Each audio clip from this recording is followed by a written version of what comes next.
Hello, boys and girls, lads and lasses, and welcome back to another episode of Let's Talk Geeky.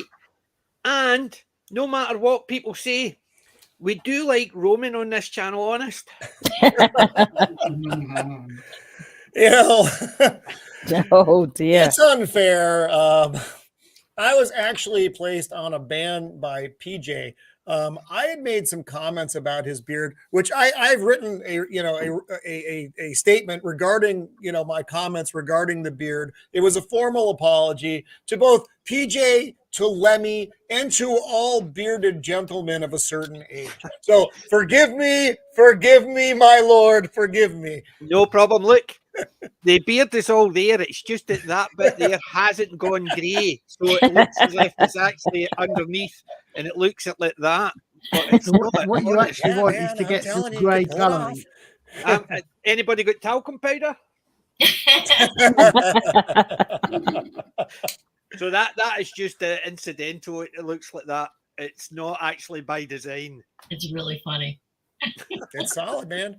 You know, people pay big bucks for that. Honestly, I hadn't even noticed until somebody pointed it out.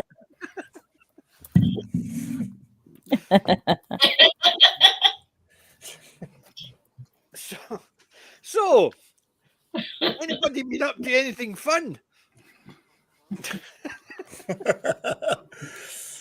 the awkwardness after that. Cricket. Yes, I love that. Is anybody up to anything fun? Everybody's like looking at each other, the side eye. It's like, you do anything fun? I don't know. Do you do anything fun? Not Depends upon what you call fun. Fun is a very relative thing. Brand is having fun. Not as much fun so as you're playing retro shoot up. I am terrible at both retro and modern shooting games.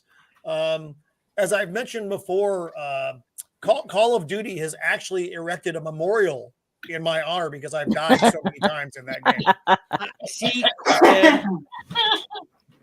I used to play a lot Call of Duty and stuff like that. Oh, Colin's been disconnected. His camera must be broken again. I know where he is. I used to play shoot 'em ups, but because of this, I can't. But Call of Duty, I remember actually Call of Duty on the PlayStation. I remember that. I could actually play it. The first level, you had to get through the first level. If it's the same, I think it's called Call of Duty Underground. No, is it Call of Duty? Okay, anyway, it's that long ago.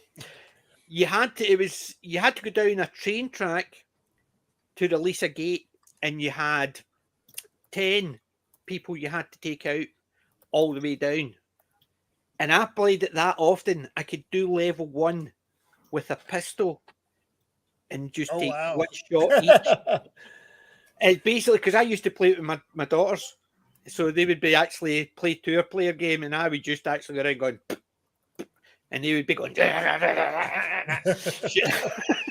just for fun. But I've not played shoot 'em ups for years because of this. It's see, you actually have a physical injury. I just suck. So there's a big difference between the two.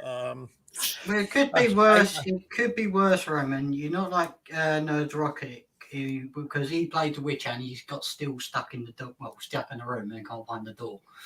Oh, see, I can't even play something like that. I don't have the mind or patience for problem solving. I like to go kill things, move towards an objective, and then kill some more things, and then hopefully get past that objective. Usually that doesn't happen, and that's okay. I'm fine with it. I don't like problem solving games. My life is complicated enough. I don't require that. Yeah, I like the ones where I can use the mouse and go click, click, click, click, click. That's it. I basically went out of the. I don't know. I just cannot. I can't get to see the ones with third-person player where you're standing above the guy and he's running around and you're just standing above his head. I could never get into that because I need to be there. Yeah. Yeah, and even when I used to play in the PlayStation, when the PlayStation just had the up, down, left, right, then you had the up, down, left, right for the view, so you could actually do the bits. But see, as soon as you put the two paddles, anytime the guy was going forward and pressed the shoot, he would go. Oh Lord! Is it because you would press the forward and up, and it would go zoop? Right, here's Colin back. You need to get that camera fixed, boy. It's not the camera, it's the mic. Well, it's a computer. Suddenly didn't seem to want to recognise the damn mic. So rather than actually just cut your sound off for a wee while, it's just cutting you completely off. Yeah. And it just come back and it said device not connected. And I play Angry Birds. Yeah, Julie, it's fine. It's fine. Holy crap! Wow! Oh no! It's all a ruse, folks. Colin is actually back in the year 1356. Now, whatever battle is occurring right now, they need him, so they keep having to bring him back for he has the longbow skills, and they need someone to lead that. He can't be gone for too long, so they keep sucking him back to his proper time. It's not his fault. Either that or his Wi-Fi, his time machine is broken down. They're tied together, his Wi-Fi and his time machine. So it's the modern world. And he popped back in, but there he's go. He's now connected again. One of these times, PJ, it's just going to be a Morlock in his square instead of him. no, I just pulled the mic out of there by mistake. It was mic and someone else plugged it in, getting his brick saying USB device not recognised. So I have to go all the way out of the stream, come back in the stream again. Bing. Yeah, I know. It's nothing worse. It happened to me, and it was my camera that went, and literally I had to just watch as I was trying to get it fixed, and being IT support and not being able to fix a camera to get back online. No. Yes, I know. Well, you could always use the mallet to threaten it. Yep. So, literally, I'm glad to be back after last week's wee absences. So, I know I'm glad you're back as well. I was worried. I was going to have to send over a kidney or something. I mean, I'm willing to do it. As long as it's got a steak with it, because I love steak and kidney. I probably wouldn't eat my kidneys or liver for that matter. But well cost. Getting weird, people. It's all true. I was just thinking of the cat doing the cooking. Red Dwarf from it. It's a Red Dwarf joke. The cat there you go. It's you. Again, you saw the question mark. A bit of liver, a bit of kidney, and he cooked it all up. And it turned out it was blisters. Oh, yeah. I can't remember that. No, I do. Yeah. So, well, the good thing is I managed to catch up on a lot of bits and pieces. So I managed to catch up on a lot of, actually, believe it or not, it was like Randall Carson and Graham Hancock. So I was watching a lot of bits and pieces like that when I was ill. Been watching Death in Paradise. I've been watching some guy, he was basically doing stuff with Alien and Aliens and the franchise and stuff like how it was ruined and weird stuff like that. It's catching up with that, you know what I mean? So, but he's weird. So I just put a like in and bugged off. AJ, did you hear there's a rumor going around that potentially they might start a new series with Ardella Hanlon. Really? Another spin-off. Yes. Because apparently Beyond Paradise is doing very well. Well, Beyond Paradise, I'm try it. Alec, whatever you're doing, turn your mic off when you're doing it. Sorry. I'm throwing out the bits and pieces for his model. Yeah, we can hear crinkle, crinkle, crinkle.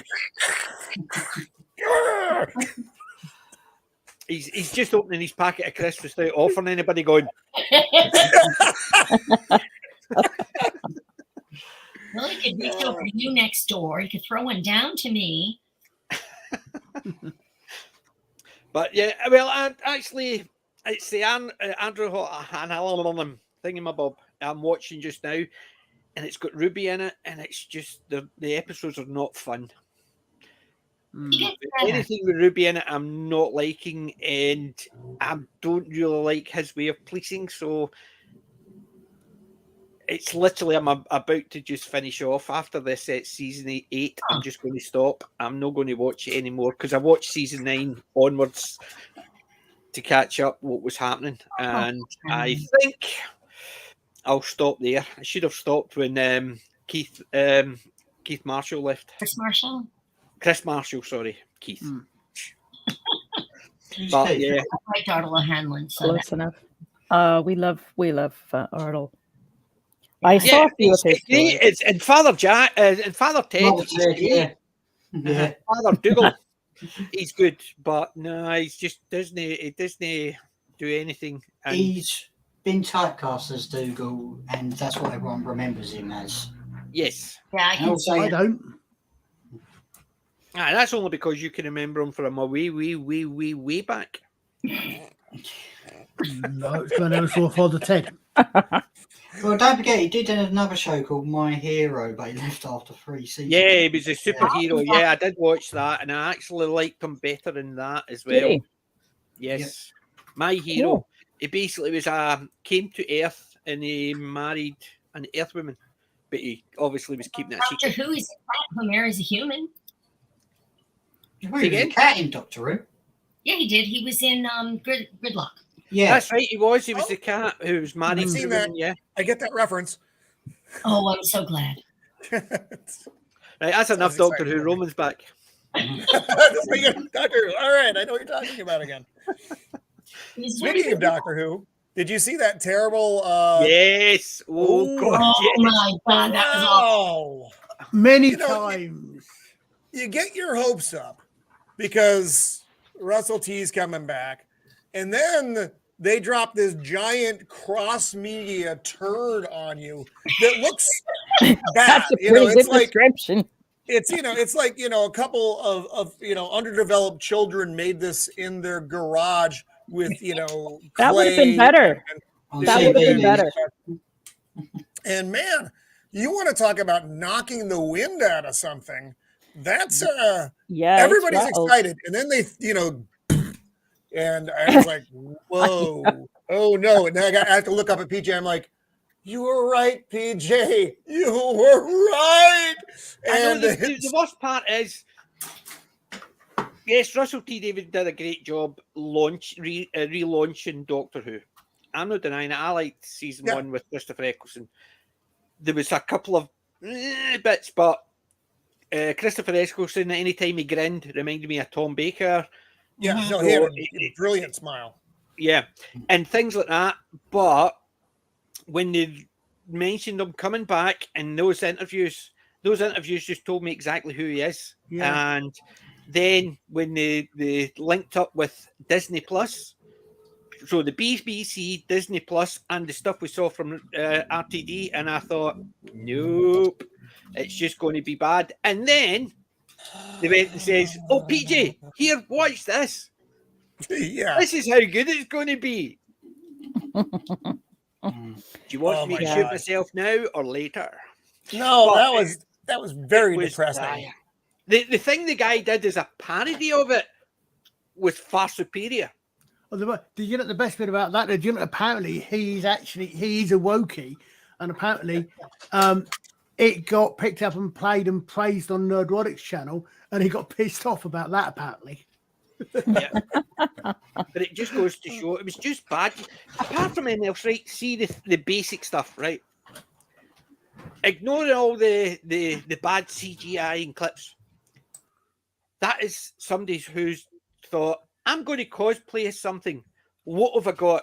Right, okay. I've got a bit of material I'll put round and tie it up so that'll make it look right. I've got an old hoodie over there, so I'll just cut the top of it and pin it.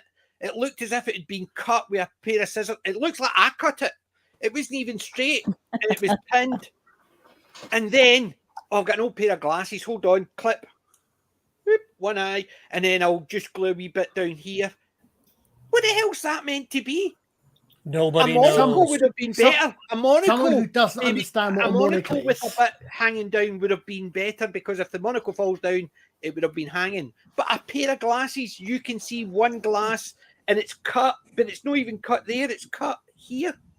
Well, it's cut It's there just so it'll fit over the nose. It's ridiculous. Exactly, but they've not cut the bit over the nose. They've even No, left I'm saying, a yeah, wee bit of the other glass. It's almost like I've done it in the cheap. Well, it's, But it's, don't it's worry because about she. it. It's because it she wasn't. It's because she snores. It's an anti-snoring device. It was just so terrible. It was And unexpected. It was traumatic, unexpected actually. as well, which was the thing. It just kind of popped out of nowhere. They threw this thing at you. Oh, it It's dramatically bad. I think I caught it 3 times on the trot, if you pardon the expression. I was watching the Rabbi's channel when he showed it. Yep. Yes. Then later on that evening, Dan showed it, and then Gobby Guy showed it. That 3 times in one evening, I sat through that. I saw it, but I also saw it on Twitter a couple of times as well. And I was just looking at it, going, "Once was enough for me." Is this somebody's actually made Once this? was too much. I thought somebody had literally made it sitting in a room with a bit of green, and they did it themselves. I thought literally that was a fan art. I thought it was somebody's bad skin. I still think it would actually work as. I used to work at a little place called Legoland, right? And on some of the rides, and I believe they do this. I think Disney. I understand. I think Disney do this in the Star Wars rides. And you get a video when you're queuing up, which sets up the situation. Mm-hmm. Yeah. Mm-hmm. That's what that reminded me of. And if but you do that as it is, right there as it is, would do fine as a theme park ride introduction. You know, you're going in and then you've got to go into something and you've got to go and help this person try to find the doctor, however the ride works. That's what that reminded me of. That's the level it was at. That's what I think would actually work as that. It's just they're trying in a situation in an economy we've got now where prices are shooting through the roof. They want you to have to go and buy everything so they can, just so they can make money. It's a joke. Yeah. But to me, that's exactly when I was looking at it initially. I thought it was just a fan did a wee bit of this is why I'm excited about Doctor Who because they're going to do this, and that's what I thought it was. Just somebody had just done a skit themselves. But it was what they thought Doctor Who was going to do and stuff like that. And then I realised that this is actually being released by the BBC. Yeah, why? Well, the most telling thing I think about that is that if you saw the lady that did it on Twitter, a lot of pushback and forwards. I've not followed all of it, but I've seen bits and pieces of it. That apparently at one point she said she was warned about the backlash. They knew exactly what they're doing, exactly the same as the actresses that that actress that played Black Dwarf in Rings of Diversity, the actress that played the villain stroke hero in Obi Wank. They were all warned to expect the backlash beforehand because they knew what they were going to get. Well, but the problem is, the thing is, before she did that, she came out and says, I'm a big Doctor Who fan and I mostly post about politics and race. She's a Who. Here, I'm going to share this. I'm already telling you what I'm doing, so I need to be protected before I even start this. Yeah. Did any of you see the argument on Twitter between Dan and John Dorney? No. Oh yeah. I mean, look at that. Look at the remember I said about how a bad fan parody. It looks terrible. But that's what I'm saying. You look at it. If I was making something up and the one night I get an old hoodie and cut it, it looks like I've cut it because it's not even straight or anything. It's just literally that is some thrown together BS, man. Yeah, that's something somebody would do for a Halloween night and they've only been told an hour or so before. No, I can wander off camera for about a minute and come back looking better than this. Yeah, but that's what I'm saying. You look at the thing it's round her head. It looks like it's been literally pinned there, cut in a hurry, and then with the pair of glasses, you can see the bit over the nose, but it also comes out as well. So it's not even just cut at the nose to hold it onto the nose. It's still partially done. It just looks cheap and nasty. But I knew what it was going to be like. They did not care an iota about it. It just looks as if someone's been asked to go and do a cosplay and they've got an hour to create their own outfit. PJ, do you think, or everyone, do you think this flaming turd pile was in the works prior to Russell T taking over, or do you think this is under his watch? I think it was in because didn't they say it was originally done a year ago or something? I'm praying. The thing is, I got my honest opinion to this is twofold. One, I don't think he created it. I think this was done on before his tenure. However, he had to authorize that. There's no way he's actually turned out being somebody's put that up and he's went, I'm now the showrunner. Why the hell am I not getting asked? I think he's okayed it. Why would you okay this? Why? I mean, that's what I thought. I thought this was a turd left over from in Chib's Punch Bowl is what I thought this was. And then, I mean, it's like, but why would I'm boggled. Why RTD, when you're trying to literally save this franchise from the trash heap, would you allow this thing of horror to be, the first thing, because this show is coming out at the end of the year. The new show is coming out at the end of the year. These little nuggets of joy are going to be dropping like things out of your dog's bottom, right up to that point. What is this supposed to be coming out in September? I think I saw somewhere. Yeah, it's before. It's, obviously it's before, but man, you want to poison your audience. Yeah. This is the way. But see, there's also, to me, I know it sounds really, really stupid. However, if you know your stuff is going to look good, you throw out some. So, because as soon as people come in, they see it looks better, then they automatically have a positive. Before they lowering expectations. Yeah. So their expectations here.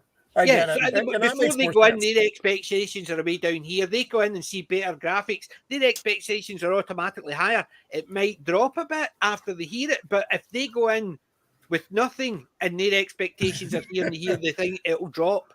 So I think this is a deliberate attempt to actually make it look bad. But as soon as, I'm in charge now, boom, the imagery and the graphics are already up here. So no matter what, you've already given people the positive to look forward to. Well, Unfortunately, I think they forget that most people look at that and think, I ain't watching that junk.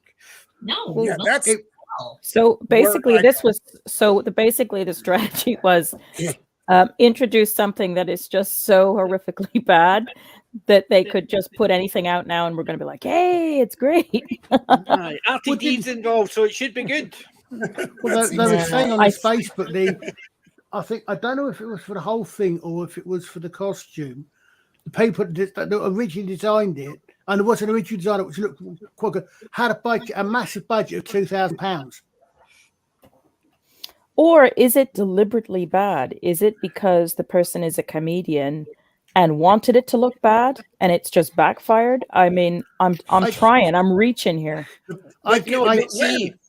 If she had done that on her own, I could say, I could understand where that's coming through. But this is meant to be from the BBC. Right. It says it, right? The BBC, it says it right there. Yeah. That'd be like me turning up in the BBC saying, right, I want you to do this. And I'll say, okay, but I want it to look crap. I think BBC's going to go, all right then, no problem. They're basically going to have input. They're saying things like, you can't put that out. Our name's attached to it. That looks really bad. The BBC, well, I would have said at least must have had the idea that it needs to look good. But no, I just think it is one of those things that is absolute.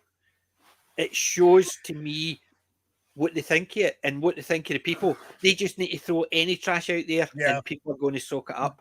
Because the people there actually want the people there want to cater to. This is high art. Stuff is shite. And that's the problem. They don't want to cater to anybody with taste. Because if they cater to people with taste, the ones with the big loud minority are going to shout about it. So if they put crap like that out, those minority are going to say nothing. The majority is going to say it, but the majority don't listen to. So what does it matter? Does it make? I should say Julie and Roman will get this. I've seen much better costumes on the Carol Burnett show. 100%. I get that with the curtain rod, with the Gone with the Wind sketch. Saw these in the window and I saw them. Art Carney coming in as an alien from up downstairs. Remember the Art Carney one? The honeymooners. Art Carney was pretending to be the alien. Yep. Yeah. I mean, that was better costume than that. That's right. I'll tell you something that I find particularly ironic about that. Wait, what word did you just use? Ironic. Big difference than what I heard. See, I heard erotic, and I was associating with this, and I'm like, oh my God, he's lost it. Because it's all that time. Sorry, no. Somebody called 999. You stop looking at the pictures on my phone. You stop looking at the wallpaper on my phone. Colin, I don't think anyone wants to see pictures on your phone. There's a bunch of drawings from the Canterbury. Very attractive young lady. Colin, we know the only pictures in your phone is you rubbing down a bow. Precisely. Dear me. Am I going to have to get my hammer out or what? What I was trying to say was that ironically of that costume of hers, there was a thing recently which may have escaped a lot of people because it was mainly covered on cover other channels that I actually follow. But well, apparently there's been a thing recently in costume drama about actresses actresses complaining about having to wear corsets. Making actresses wear corsets. And what's she wearing? Well, I presume it's supposed to be a cross between a cummerbund and a corset. Like a cummerbund. Yeah. But it looks like it's meant to be some sort of corset. I'd love to let you. Has anybody got a pair of scissors? I could make myself a costume. What is the point to a thumbless glove? Yeah. I don't understand. If you're an assassin, I get it having the finger open, trigger finger, so you don't have anything on that. That makes sense. The thumb? I don't know what kind of gun you're using, but you're doing it wrong. That's just so she can turn around and says, I killed him. I would say it depends what you're feeling. It depends what you're doing. If you think about it, Roman, safety catch. Think of a modern firearm. Safety catch, thumb control. Yes, safety catch and select a switch, thumb control. Yeah, but that's there's still. I hate this. Yeah, I would articulate it. I would expect the finger down. Same as my archer's gloves have got. They've got the two fingers because they're the ones you've actually got in contact. So is anyone going to cosplay this at the conventions? I don't think so. Yeah, Peter was just asking that. When their draw take comes to actually the UK. Oh my God! Oh Lord! I wouldn't pay me to dress up in that. I think we're all missing an obvious point. There's a reason she's the deadliest assassin in the galaxy. No one would take her as dangerous. Well, that's true. I mean, no one's going to take that seriously as a danger, so no one's going to take any protest against it. No, what happens is she makes an appointment. The person sits down with her and she says, "This is the new outfit we want you to wear." And the guy goes, "Yeah." She talks you to death. Yeah. You don't expect that. So it's Spanish Inquisition. Exactly. Really, a budget of nobody expects £2,000. Two. I'm not sure if that was on. So that was on Facebook channel. I said because they'd actually got. I can't remember if they'd seen a video someone's wall, but the people that actually designed. There was design for the costume, and the designs for the costume were actually quite good. Lord. But this is what happens when they actually got as far as production. Sorry. It's I hope you couldn't hear it. Okay. I can't get rid of it now. Oh my God, it won't go away. There we go. It just kept talking to me from the side here. And I don't want to hear her as well. It made it that much worse. Voices again. Oh my God. Yeah. My mother always said, just one. Even in his sleep, he hears his wife going, "No, Roman, no." I mean, that costume, talking about you can't buy any more action figures. My mother always said that a camel was a horse built by a committee. Yeah. Yes. It's the same Very idea. good. It's the same idea as the elephant. You get a load of blind men to describe an elephant. And Roman, you're still sharing that screen. I've hidden it, but you're still sharing it. Well, I guess you don't want to see the nude pictures of Colin, then. Fine. Yeah, I'm just glad you didn't look at your normal stuff. Well, actually, PJ, you're still sharing, Roman. You're still sharing. Bring up later. For like after we get past the bulk of the show stuff, that I was going to share anyway. So it's fine. Mm-hmm. No problem. It's just that I can see it down the bottom because it's actually still sharing that. So don't worry about it. I won't pop up until you put something really juicy on it. Got you. During the show, I never have anything on my screen that might end up on screen. That's things to learn, things to remember. Yes. Not that I look at my life's not that exciting. So I must. I've only seen little bit of Coming to this gradually. When I saw some of the things she put up, I actually felt sorry for her. Because she sounded as she was initially sounded she was coming across as someone who was excited to be involved in Doctor Who, and then this is what you get. Yeah. But then she apparently goes through, and you see her background, and she's a pro this, pro that, trans rights matter this, and still not going to explain to me exactly what those rights are, and all the rest of it. So no, she's obviously well within that sphere. And the thing is, she's already basically, as soon as she came out and says, "I'm a thingy, and if you don't like it, and you know what I mean," and then she says, "Oh, and I post political." As soon as she said that, then you knew exactly where she was going and where it was coming from. And if it's just a case of don't watch. If you don't like it, don't buy it. If you don't like it, don't listen to it. Why you don't watch it? Don't make it. Yeah, but the point is, Kelly sued a comic they could play it a year later when no one was buying her flipping comics. She told us not to. It's the same as it was the same with Charlie's Angels. It's not made for men. They shouldn't watch it. Why are you not watching our program? Yeah, you're a misogynist. But it was within months of turning around saying it's not made for men. They turn around and say, "Why are men not watching our film?" Yeah, really? Basically, by their own arguments, the reason we don't watch it is it's not made for exactly. us. You say accordingly, you changed the race of people is because the people from that race can't see themselves in a movie without them being in it. So in effect, what you're saying is we shouldn't need to watch it because we can't see ourselves. So what's the point? Yeah. So if you're going for that rule, then you're saying to people, it doesn't matter who they are, where they are, what they are. If you don't see yourself, which means it has to be you on the screen. It doesn't have, or somebody pretending to be you on the screen, because that's all they can be, because everybody's different. It doesn't matter if you all look the exact same. You've got different personalities and everything. So if you can't see yourself, don't watch it. Because that's their own rules. Their own rules are saying that. I mean, it just shows how narcissistic we are as a society, that you have to see yourself. Yeah. I was thinking, this is really weird. Supposed to be escapism, get away from yourself. Thank you. That's the point. You. You're meant to actually see yourself in it, not actually physically yourself.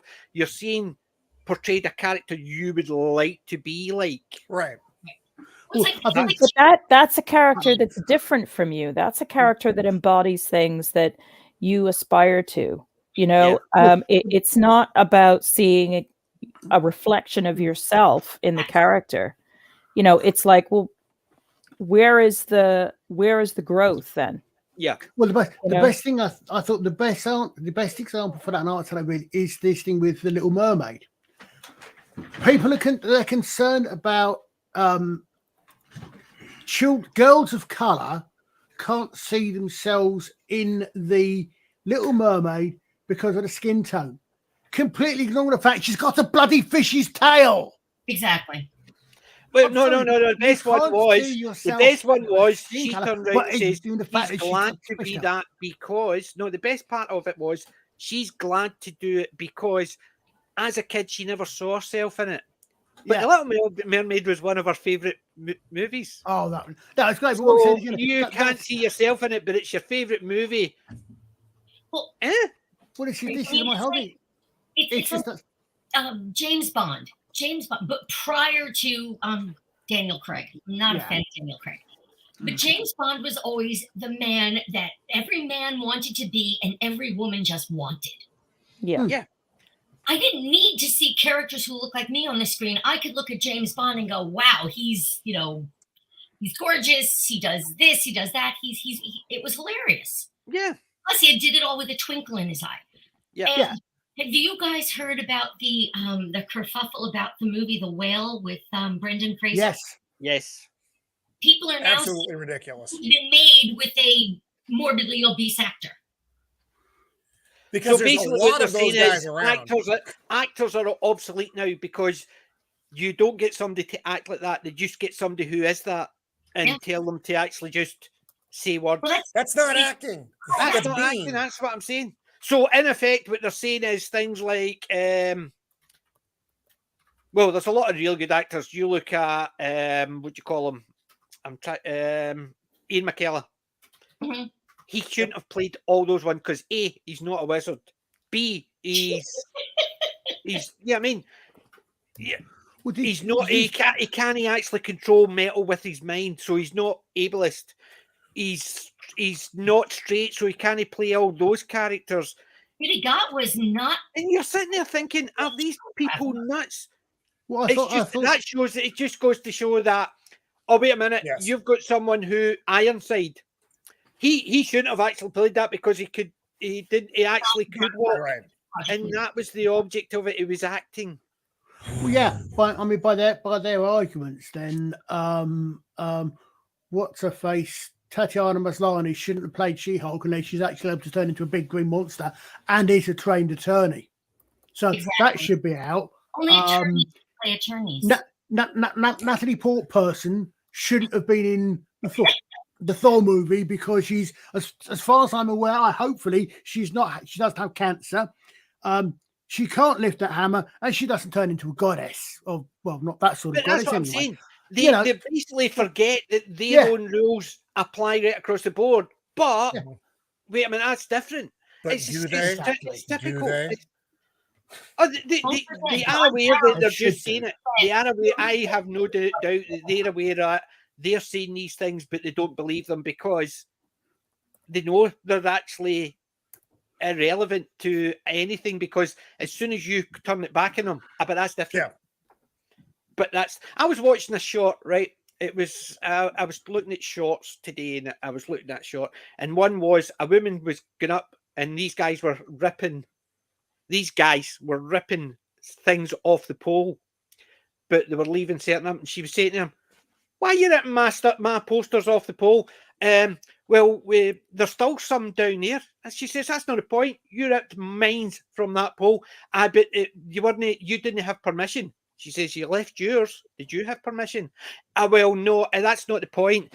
You could put them up. We won't touch them now. She said, "That's not the point. You ripped mine off the pole, and you're saying it is because I didn't have permission, but you put yours up. You don't have permission."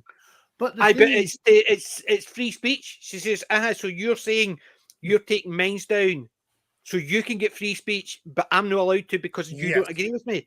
No, that's not what I'm saying. And it was a circular argument. Every time they said something, she turned it back on them. And no. And it shows that these people just do not care. It's simple. They've got so few standards. They've got so few standards. They have to have double standards to make up for the ones they don't have. Oh yeah. If they didn't double standards the other ones I have. But that's the thing. Yeah, It's true. just as soon as that's why I always say as soon as somebody mentions a movie or whatever, and they start describing it that way, I just go out. I'm out. No, thank you. Yeah. And that's No, basically as soon as you can apply that double standard, your argument is invalid. But if they just keep going, and they will, you can't have the conversation anymore because you can't have a logical conversation with an illogical person. You're just going to keep doing this, and nothing will happen except you going crazy. Yeah, it's just absolutely nuts. It's just you can tell, and the problem is these are the nutcases. I would say the nutcases that politicians listen to, but politicians are just as bad as them. So these are the people who become politicians. The problem is, I will listen. Yeah, as I said before, you do at one point you used to vote for the politician you liked the best. Now people are voting for the politician they least dislike. Yeah, exactly. Right. So if he's going to destroy the world, he's going to destroy the country. He's just going to destroy all our homes. We'll go with him because at least the other two are not going to happen. It's that type of thing. People are actually knowing that person's bad, but they're not as bad as him or her. So we'll go for it, and that's the problem. What was that sketch in one of the Kangan Kodor specials with the Simpsons? We got a douchebag and turd sandwich. Were the two options you had to vote for, wasn't it? I can't remember that one. Was that one? I remember that one you're on about. Yeah. What are you making anyway, Alec? What are you making? I'm not You're showing building yet. something there. I'm not showing yet until you do pick of the week. Are you building a robot wife? Yep. Yeah. Do you want to see a preview of his robot wife? Oh. Wait, what? Yeah. You mean he's marrying Sue? Sooty and Sweet and Sue. Sue without her clothes on. I would say Sooty in the nude, but as far as I'm aware, I like Sue anyway. It's a kids show from the way back when. It was basically puppets. Hand puppet, yeah. So hence the reason why that's soon the nude. That's basically what it was at Roman. I knew you had no idea what. No, again, once again, hold on. It's lamb chop in the nude. No, according to that is. I know that is. He's making a doom costume. Oh, you guys had Shari Lewis. Alex. Yeah. Oh, of course you had lamb chop. Yeah. How would I know? Oh, that is just actually that's what I'm picturing right now. Alex sitting there sewing. He's already cut the hood after something. Anybody got a pair of glasses? Yeah. Sorry, I'm wearing mine. Yeah, me too. Oh, it's super. I've just got Oh, and I meant to say, Peter, you're one of the only few people who's seen Gets Him In. Robert Lindsay's Gets Him In. I loved it. I'm Smith with 3 F's. It basically it's a show from the 70s. It's basically about the RAF, the conscription of the RAF, and it's about a group. It's about my dad because my dad did his national service in the RAF. Oh, okay. Cool. And it was basically it's Robert Lindsay. It was one of Robert Lindsay's first ones, and he was in the first 4 seasons.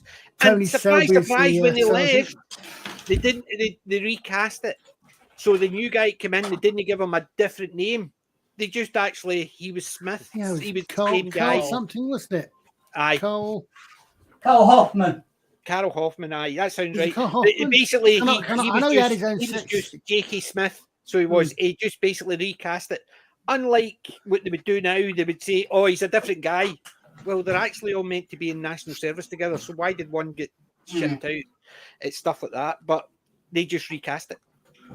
So, but I like it when somebody's actually seen some of the good old stuff. Though you're in the RAF, you'll never see a plane. Yep. It's the same as it's basically. But then again, join the Navy, feel a man. Join the Army, feel a man. Join the Navy, feel two. Join the RAF, travel to strange exotic places, meet strange exotic people, and bomb them. And then kill them. Yes. I think I had the army version of T-shirt, and I was one for the Army, Air Force, and Navy. Basically, exactly the same thing. Just the method of killing was dependent upon your service. I'm gonna show you right now. Right, do you want to do pick of the week before? No. That's all I've got so far. 2 feet. He's only built it 2 feet tall. Yeah.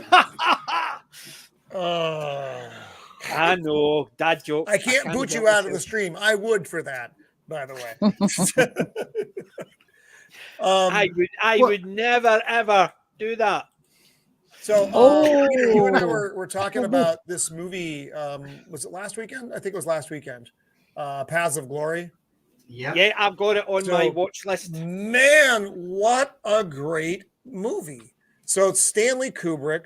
It's a World War I film. About he's a French captain. Things go really, really badly in this battle, and it's not his fault. It's not the guy's fault. It's the guys in charge, like always. What was that? He was born during World War I. I believe this. He was born. I'm looking it up right now. 1916 in Amsterdam, New York. Holy crap! 2020. And so he is essentially at defending. He was a lawyer prior to the war, and he is defending the guys who are there. They are blaming and giving the death penalty to for the trial. So it's not a particularly long movie. It's maybe 90 minutes. It's in black and white, though it could have been in color and it would have looked fantastic. But this is Stanley Kubrick's breakthrough movie. Because of this movie, you get all the other Stanley Kubrick films. So this is a very early work of his, and it was just brilliant. Kirk Douglas was so good in it. So anyway, if you haven't seen it, I've got that in my watch list. I need to. I found a copy. I found. Man. I can watch it, and it is on my watch list. So it is. I've bounced a couple of other things, so I reckon I should get to it probably by the end of the month. Which, considering I'm traveling a few of the days. It's I think it's free on Amazon right now. So yeah. For those that have Amazon. My son bought it, but it's free on Amazon because he didn't realize it was free on Amazon. So, whatever, it's thanks. Physical media, that means you've got the physical media. You don't need to worry about Amazon kicking it off or editing it. Yeah, exactly. Mm-hmm. Taking key bits out or putting a disclaimer on the beginning. Yeah. So I'd actually like them to see them. To be honest, I think, okay, if you're going to put a disclaimer on a film saying this film was made in such and such a time and things change, etc., put them on everything. So put them on the crap you're bringing out now. To say, disclaimer, this film was made at a time when these views were considered to be appropriate. Yeah, that's no lie. They may not match current things. No, Colin, you've made the big mistake because those views were never classed as approved of. So the current crap over, I would say, more than 50% of the population think it's crap. So the views that people are actually saying are the popular views. They're not. They're the views of the people who are in power and loud, but not the majority. So they can't put it on modern stuff because it's not the considered view of the mass. Considered view of the loud minority. Yeah. No. What I'm saying is what they should put on a front. If you're going to put on a movie, and in some cases, to be fair enough, I can actually say, I don't think you necessarily have to do it, but I can understand the percent. Okay, this film was made 70 years ago. Viewpoints were different then, and we have different change. Well, you're doing that. You're acknowledging the fact, but as long as you do, and you point that because the one reason they won't do it is that they'll then have to admit that in 10, 20 years' time, people will look back on those movies and think, why the hell did people think that? That's what they won't have to admit. They think they're at the end of history. They've already got that on the modern stuff. It says published 2022. Well, yeah, this is true. Yeah, People yeah, automatically this is know true. what it's about. As soon as it says published 2022, they think crap. 2023, really crap. Yeah, well, yeah, this is true. This is true. Yeah. Yeah. But it is that type of thing. It's just a case of they're nuts. But yeah, I'm looking forward to watching that one. Is that the one where they do the attack, and because a lot of the troops didn't reach the trenches and turned back, but some of the guys that were up in charge actually did reach the trenches? Nobody reached their objective. No, see, there was one that I'm thinking of. It's a similar idea. Then it's basically all these troops are getting done for dereliction of duty. They went forward. Most of them didn't make it, but some of them actually made it to their objectives, their trenches, and then they were ordered to pull back because the rest of the battle failed. And when they came back, some of them get arrested as well because they had to take somebody from every regiment. Well, no, actually, I mean, what you're describing is is the same thing. It's just I think we're maybe looking at it from different angles. So they're supposed to get this thing called the anthill, is what they're supposed to be storming, but there is no way for them to get to that objective. Like they did some night reconnaissance before, things didn't go well with that, and then it's the big day of the attack, and one line moves forward and gets just basically obliterated, and the second line is supposed to move forward, but they have no way to really do so, and so that's that company, his company, gets charged for basically dereliction of duty or whatever. It must be a very similar movie. So, or I mean, like I said, it could be the same thing, and maybe it's just like I said, it's just it sounds nearly identical, but there are a lot of stories. So, yeah, it could be one that's very similar to it. That was the one I was thinking when you had mentioned it, but it was, the reason I remember it is because there was ones who actually reached the trenches they were aiming for, but because they got called back, there were people taking it random. It wasn't necessarily all the ones in charge. It was certain people taking it random because they were. Yeah, it was they had to pick a person from each of the companies. Now, sometimes it was done by lottery. Sometimes it was because the captain in charge didn't like you. There's a myriad of reasons, and it was like 3 or 4 guys that got selected. Like I said, for just different reasons. But it's a fantastic film. It was a similar idea, and so, but 2 of the ones from it were actually seen in the trench where they were told they refused to go to. They actually made it to the trench but got called back because nobody else did, and they were up in charges for refusing to attack the trenches, and yet they had attacked the trenches and actually made it into their trench. And it was things like that. How can you actually class them all the same if some of them did do it? And this was, well, the general, I mean, the overall thing, he wanted to kill 100 men to prove his point. And they talked him down from that to just, a man from each company. It's like, okay, it's just exceedingly well done. You'll really enjoy it, I think. Yeah. And like you said, it doesn't take up that much time either. That's the problem is, you remember Melcher from Blackadder Goes Forth? You seen Blackadder? I've seen Blackadder. The Blackadder one is the worst of them. Blackadder one is the worst of them all, and it's not just because it's just the premise of it had Edmund as the brains and Baldric as the wee toady. Then they obviously changed it around, whereas Edmund was sort of not the brains, but Baldric with the brains, and they changed things around. I think they did it the other way. It was Edmund wasn't the brains and Baldric was the brains, and then they changed it so Edmund was the brain and Baldric was the halfway. But the second and third seasons are really good, but the 4th season's World War One, fantastic. That's the one that has that ending that everybody talks about. Stephen Fry plays Melcher, and he's the general in charge.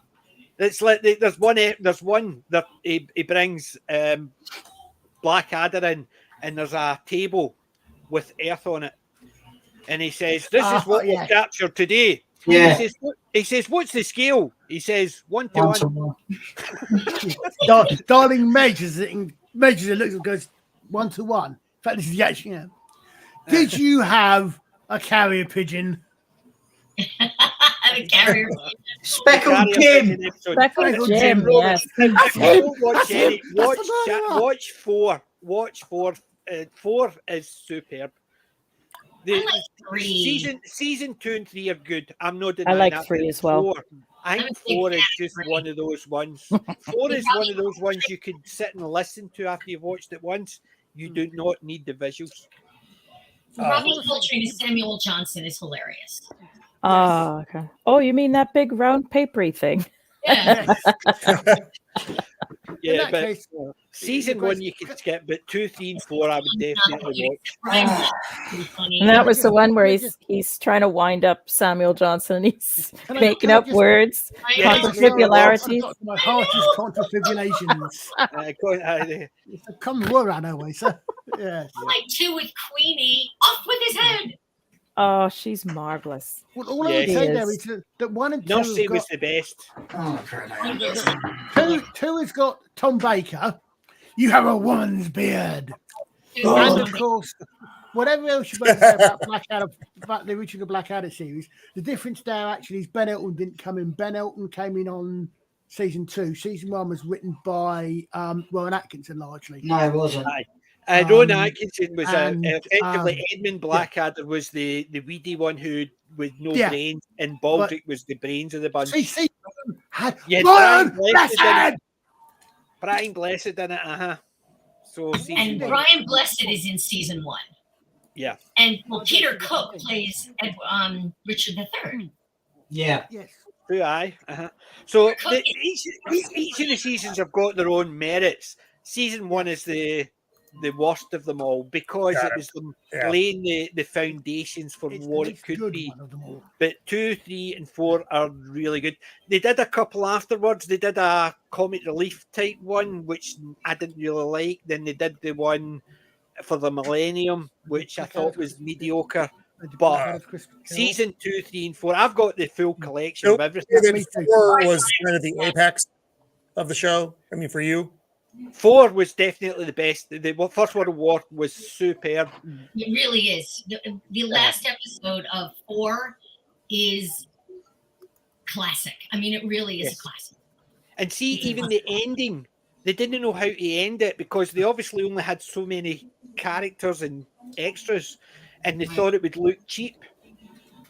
And then they did it, and it was only filmed over 30 seconds, and they thought, that looks really, really bad. So what they did was they slowed it down.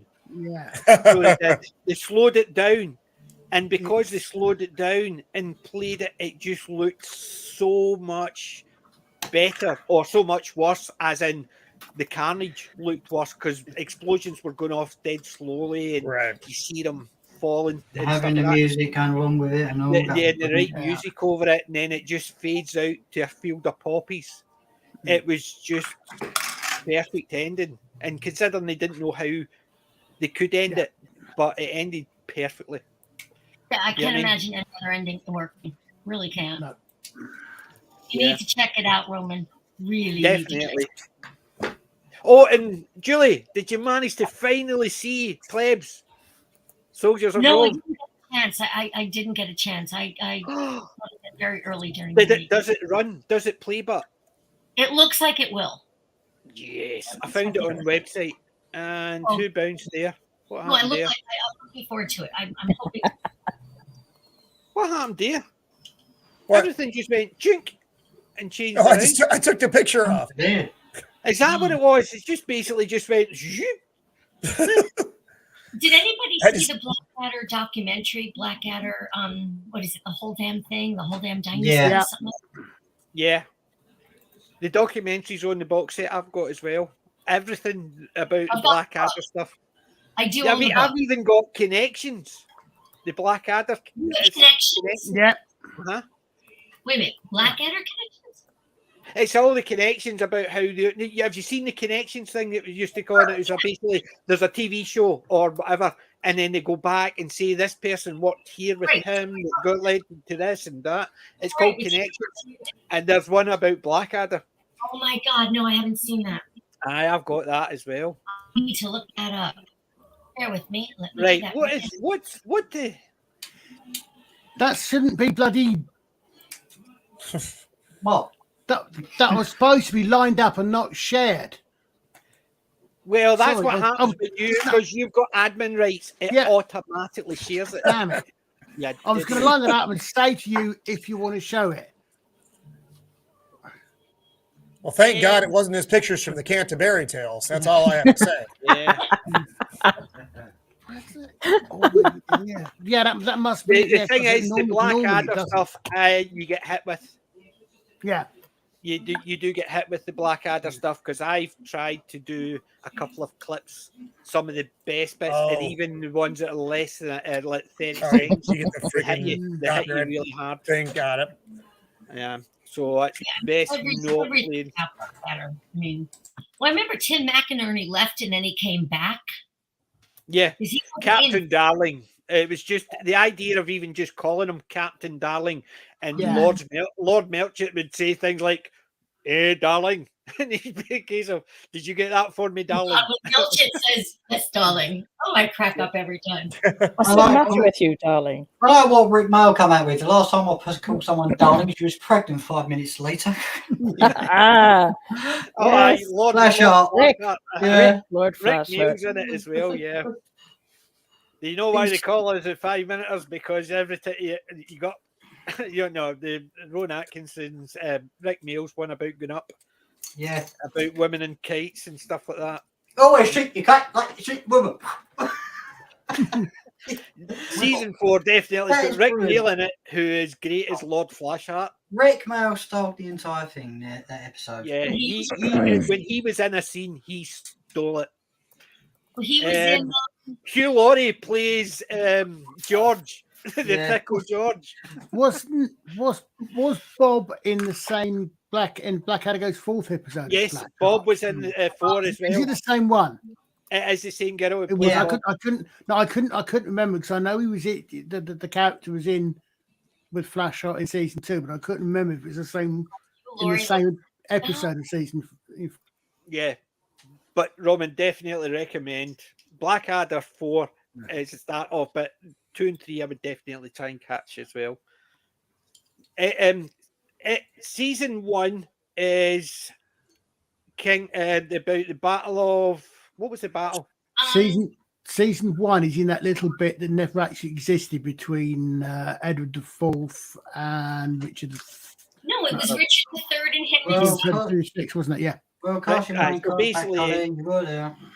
basically medieval knights, shall we say, medieval knights, right? Season 2 was Bosworth Field. Yeah. Sorry, say again. Battle of Bosworth Field. It was Bosworth Field is season 1, right? But season 2 kills Richard III, who's his uncle. Right. What was season 2? Era? Season 2 was Elizabethan. Season 3 was Edwardian. Was Regency. So you had like the Prince Regent, yeah. Yeah, the Prince Regent. Hugh Laurie played the Prince Regent, and it was there. So you had Stephen Fry playing Lord Wellington. Oh God! Yes. Oh yeah. But I mean, each of them are just—they've got a complete. The same characters play throughout the 3 or 4. How long are these seasons? About 6-7 episodes each. They're not. They're not like terribly long. Okay. No, they're not terribly long. It's not, but it is so worth watching. Unfortunately, they could do being a lot. Unlike a lot of things, they could do with being a lot longer. Got it. Well, when I'm fighting and scrapping for literally every minute of time that I get, that kind of thing matters. I know it sounds crazy, but it does. It's like, what am I committing to? Pretty much required watching. It is fantastic. Yes. Really. Like, Ian, the Mega Geek, he hit me up this morning. He's like, Roman, are you watching Picard season 3? Because he wanted to have me. They're doing a Picard season 3. So I'm like, oh, bro, I'm not. I'm sorry. Because, and I'm like, I am actually going to watch it. I'm just waiting for it to be over because I don't want to jump in midstream. but I didn't watch it because of Discovery and Picard seasons 1 and 2. You know, I didn't have a reason to watch season 3, and everyone said it was great, but by that point I was like, oh, I'll catch up. The ship has sailed. You know, once you miss that initial flashpoint, it's just too late. Well, see, that's the thing. It's the same again. I've heard so many people saying Picard season 3 is, and I'm sitting there thinking, I don't care. I wouldn't give them I wouldn't even give them my time, because season 1 and 2, I ain't going to watch season 3 just because now it's got good. But yeah, I'm actually accordingly to Mega Geeks actually going to the meetup in the UK. Oh, good. So I'm going. I eventually get to meet Ian actually in person. That'll be nice. Lovely. I've already booked my time off in holiday, and I just need to wait for a location. Is this the meetup in September? Yes. Okay. Who else is going to be there? Well, I know Ian's going to be there, so I'm looking forward to that. I don't know. Is Az going to make that one, PJ? I would assume so. I mean, it's his freaking continent finally. So yeah. So yeah, I'm hoping that I was telling Roman. Because Roman had actually says, if you'd made Vegas, the drinks are on me, and I was laughing. I'd said to my wife, and she says, why don't you go? What? And I says, you could have actually told me maybe last month. I could have booked time off in holiday from my work. Right, man. Basically, my wife had said, why didn't I go to Vegas just for it? And I thought, yeah, exactly. What? And some questions are so absurd you don't think to ask. And then I know I'm not going to turn around to my wife and say, I just want to go myself. No, you just stay here. No, it's okay. I'll do it myself. I don't want you there. I'm not coming back. But then she says, why didn't you go? I would never even thought to ask. But truthfully, if it wasn't for Hoddit and Doddit, because I can't get anybody to look after them, right? The two of us would have gone to Vegas. And I would have suggested it at that time so we could go. Oh, by the way, see while we're here. Where's the one in England going to be? Say again? Where is the gathering you are attending going to? We don't know exactly. They're thinking maybe London, but they're maybe do it out with London. So we've got the date. We're still waiting on the location. So as soon as they give us a location, then I can book hotels and track. Because if it's in London, I'll get a train down. Right. If it's outside London, I'll probably drive down.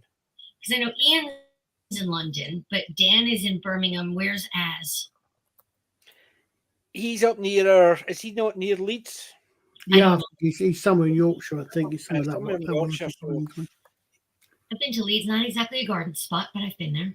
Yeah, so I'm hoping it's somewhere outside London, just for the simple fact is I would like to drive down. I ain't going anywhere near London with bike. How long a drive is that for you, PJ? It's about 9 hours. Ooh, that's a long one. Wow. Because I'm driving to Vegas, and that's about 6 hours, kind of just depending. And I'm dreading that, but I looked at air flights. They're really cheap, but because I could fly there and back for like $100, which is like nothing. Wow! But I have to get there, and that's the problem. I don't trust air travel enough to actually get me there in time.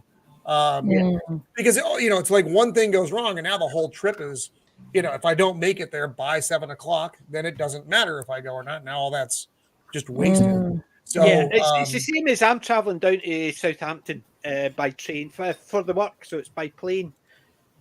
So I had to. It was a case of either the wife had to drive me up and then come and collect me the next day, or I drive myself up, which means car parking. And it actually was more expensive for the car parking than it was for the flight. Oh, wow. So basically, I'm up at 4 o'clock Monday morning to get into the airport for 5, to fly out at 7, and then coming back, it's an 8 o'clock flight to land at 9. But it's an 9. I think it's an 8 o'clock flight. Land here in about 9:20. So I booked out the car park from 11 o'clock. So I thought that'll give me an hour and a half just in case there's a delay. Right. But see, there's a delay, and I'm 10 minutes out. they charged me another 24 hours, which is another £45 in the car park. Oh my God, that's a lot. I was £90 in the car park for 2 days. Bloody hell. Wow. See, that's, I mean, the hotel I'm going to is the parking's free. That's good. We're going to go see, so Gary's wife hit me up to go see Chrissy Mayer the following night after the meetup. So we're going to have the meetup, and then I'm at their table for the event, which I'm pretty excited about. So it should be fun. I mean, I've never been to Vegas, which, I know it's ridiculous, but I've never I love Vegas. So just on its own, that's going to be fun, and then getting to see everybody, because I've been in touch with other, a lot of our community members as well. Not just the people you're going to see, but the people like you who are going there, which Roman, should be a hoot. I'll give you a wee bit of forewarning. See if they do a 4th annual one in Vegas. I'm definitely going. All right. Next year, accepted, my friend. If there's another one next year, I'm going to the Vegas one. They seem to do it every year. Yeah. So this is the 3rd annual. So if they do another one next year, the plague and everything, they had it. So so I plan to be in Vegas next year. If calendar worked. I'm so looking forward. But the thing is, the fact that my wife's letting me go to Vegas with my credit card. Yeah. Woo! Are you a gambler? Yes, I do like. I like blackjack. Blackjack mainly, but I do like playing roulette as well. I am terrible at gambling. I already know how much I'm going to lose each night before I go in. So well, it's important to know how much you're going to lose. That's what I went to. I'm going to lose $80. I lost $80. I was happy. Yeah. So I have a budget. My budget is I'm skint. That's me finished. Well, I don't even know how much time I'm going to have, because I'm going to get there. I don't really quite know, because I don't want to get there too early, but I don't want to get stuck in traffic for hours and hours either. It's that careful balancing act, because the event starts at 7. San Diego, like I said, is about 6. Is it? What is that? Was that a leg? One leg. San Diego's one leg to stand on. Yeah. What up, Pup? You need to get a soundboard for things like that. You're not burning. Are you burning the Tarzan? See my soundboard, the new soundboard I've got. It's set up in such a way that it takes everybody's voices through it. So if I plug it in, and I plug it in via the system to run, then it feeds back everybody's voices. Right. And it's really weird. So it's a weird one. I can either put another set of headphones in, which means it doesn't run very well with this mic. I have to use a different mic, and it's just an absolute Lord. nightmare. Yeah, gotcha. It becomes too complicated too fast. Yes. I understand. So, I've got another 2 older ones. I'm going to dig out one of them because I want my soundboard back. So yeah, I do. I don't have one here in the Empire. And anyway, talking about soundboards, I noticed yours is very Ukrainian LGBT. Oh no, that's my recording software. I know it had all the colors, all different. He makes fun of the color scheme. So on the display for the recording, you get it's just all these different colors. That's how you separate your different tracks out. And PJ's made fun of it. He thinks it's my Ukrainian color scheme. It is not my Ukrainian color scheme. If it wasn't Ukrainian, it was LGB. That's what I thought you were just trying to tell us something. Your color scheme. So that's why I'm being harassed here. In all fairness, in Scotland, we think harass is 2 words.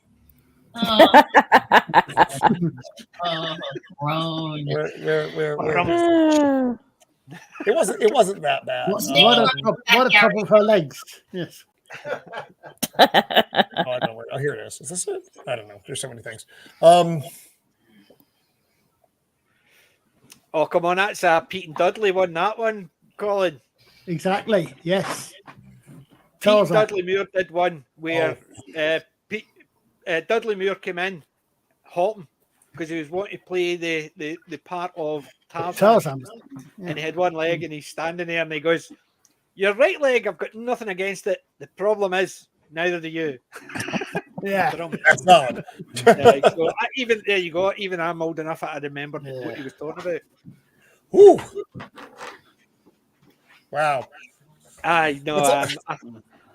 That's one thing I could never do, because the idea that I could go in and say, right, I'll put $100 on it, because that would be my money for the whole night.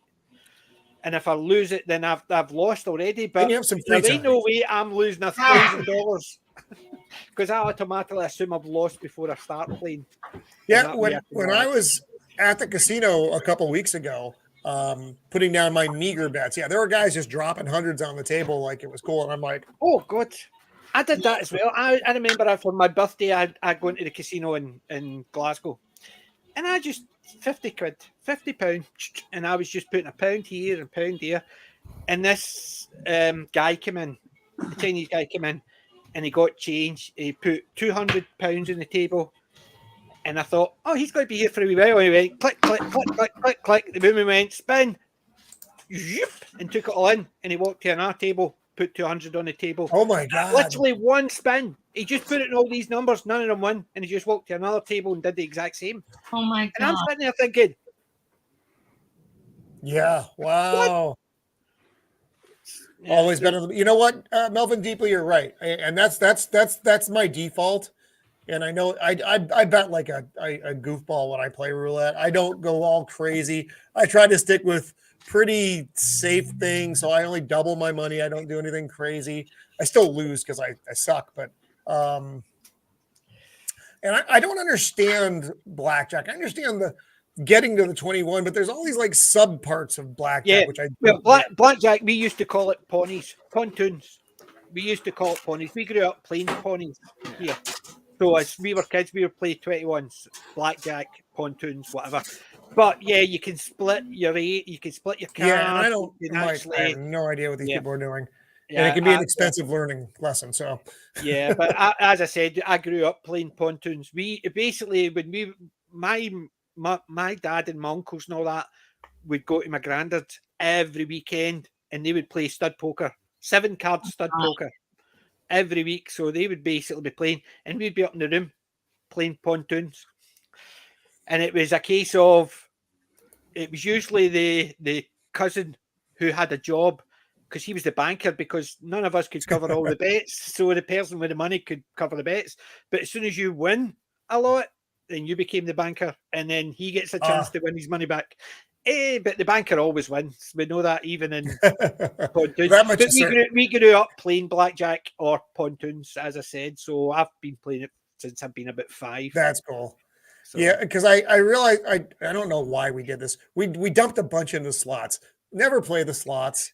The slots they're not your friend. So, but we did. But they're so colorful and fun.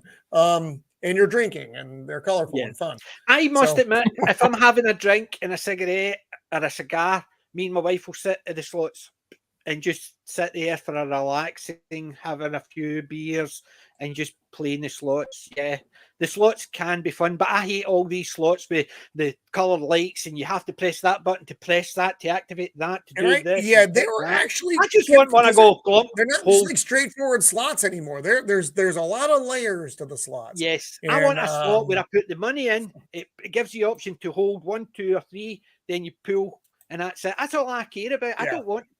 I remember once I was playing on the boat.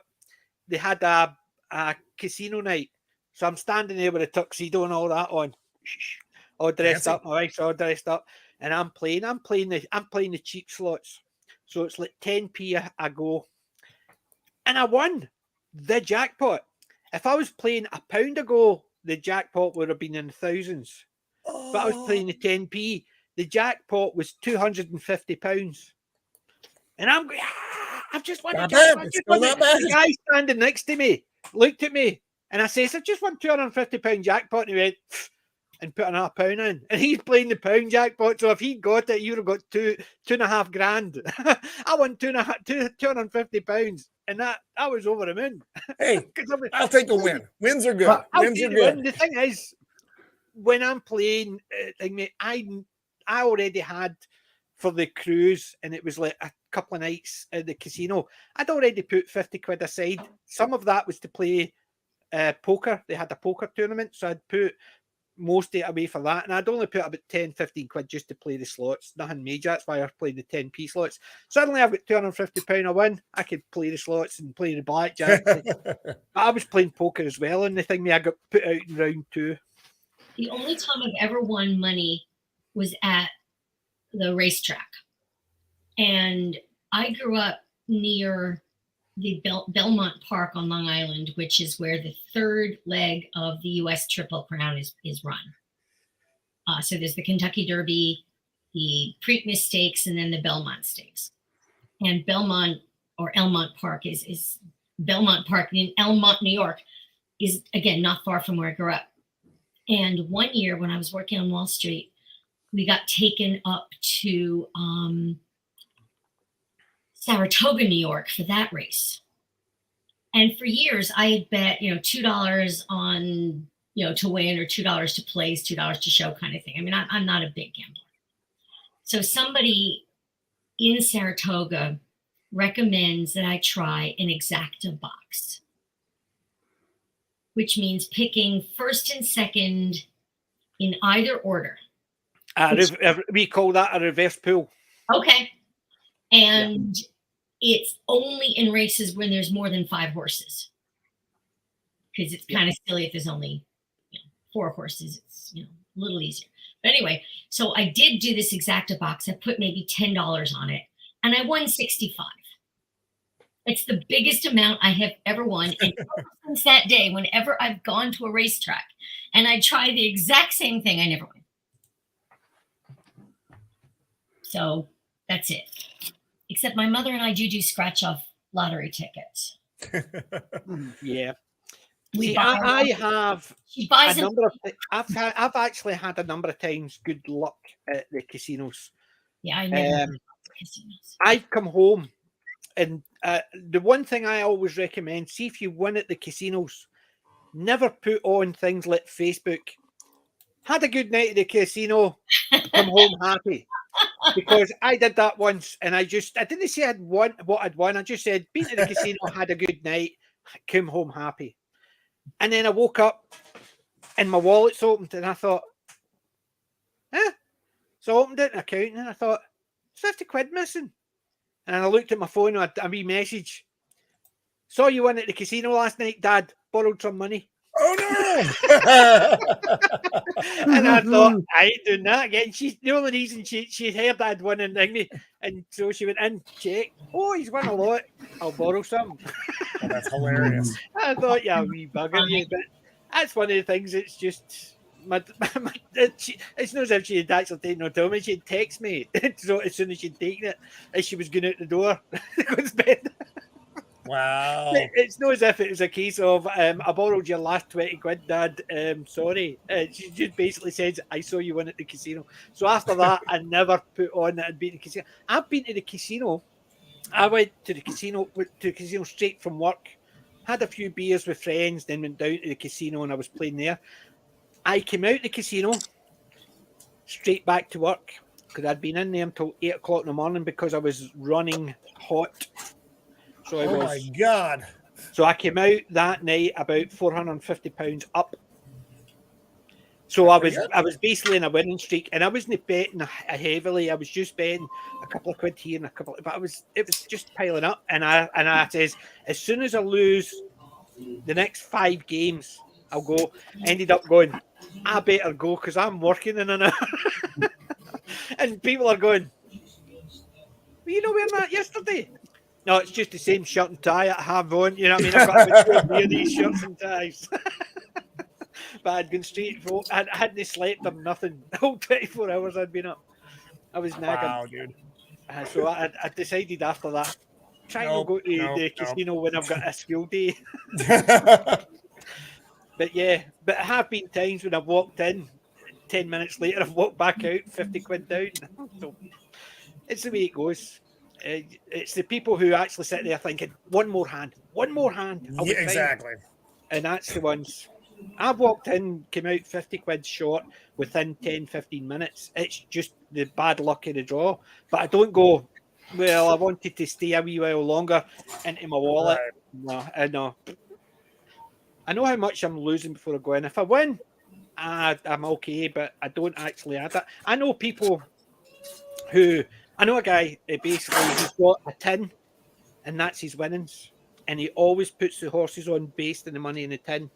So if he's got like 50 quid in it, he'll take a tenner out, go and put a couple of horses on. If he loses it, if he wins, he goes back into the tin for his next time. That's fine. But I also know someone who's constantly telling you how much he's won. He's constantly skint, but he's always telling you how much he's won. He never tells you any time he goes in and loses, but he's always goes in and how much. And it's always just enough 5 minutes. Click, click. Oh click, no, that's so. Because you look around those tables, there are clearly some folks who have been there for a long, long. They don't look good. They don't look good. You know, and you feel bad because we just went there for the evening. You know, we went up there and spent the night at the place. But you know, I got up early, went down to get coffee because Mrs. of the Empire didn't like the machine coffee, so I was like, fine, I'll go get you some coffee. And yeah, they're still creeping around in those wee hours of the morning, like some kind of, you know, bizarre trolls. But yeah, God love them. God love them. Yep. Yeah, I mean, but the good thing is, if you can do it in moderation, Vegas can be fun. Yeah, so I don't know if I'm going to have. I don't even know if I'm going to have time to gamble. I don't really have I'm just kind of going. I have no like. I'm going to the events. I'm going to meet my friends there. Actually, a couple of them were staying at the same hotel, which is going to be fun. We kind of they're like, yeah, we're staying here. And I'm like, cool, I'll stay there as well. That way you can travel in packs, and that's always nicer. And then there's one of the other dudes that we work with on YouTube a lot is he actually lives there and works there. So we're going to get to meet him as well. And then, you know, then the night out with Gary the next day, but I'm going to have some time in there. So I just, what I want to hit, and this is going to sound ridiculous. I want to go to one of those big Vegas buffets. Oh, I would rather do that than gamble. Yeah, on me. They can be good. Oh, Roman, see if you love buffets. See if you ever get the opportunity. Dubai. They do a Friday buffet. Their Friday morning, it's not classed as a buffet.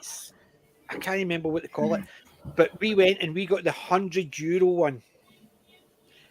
We spent the whole day there, basically alcohol, everything. We were drinking coconut.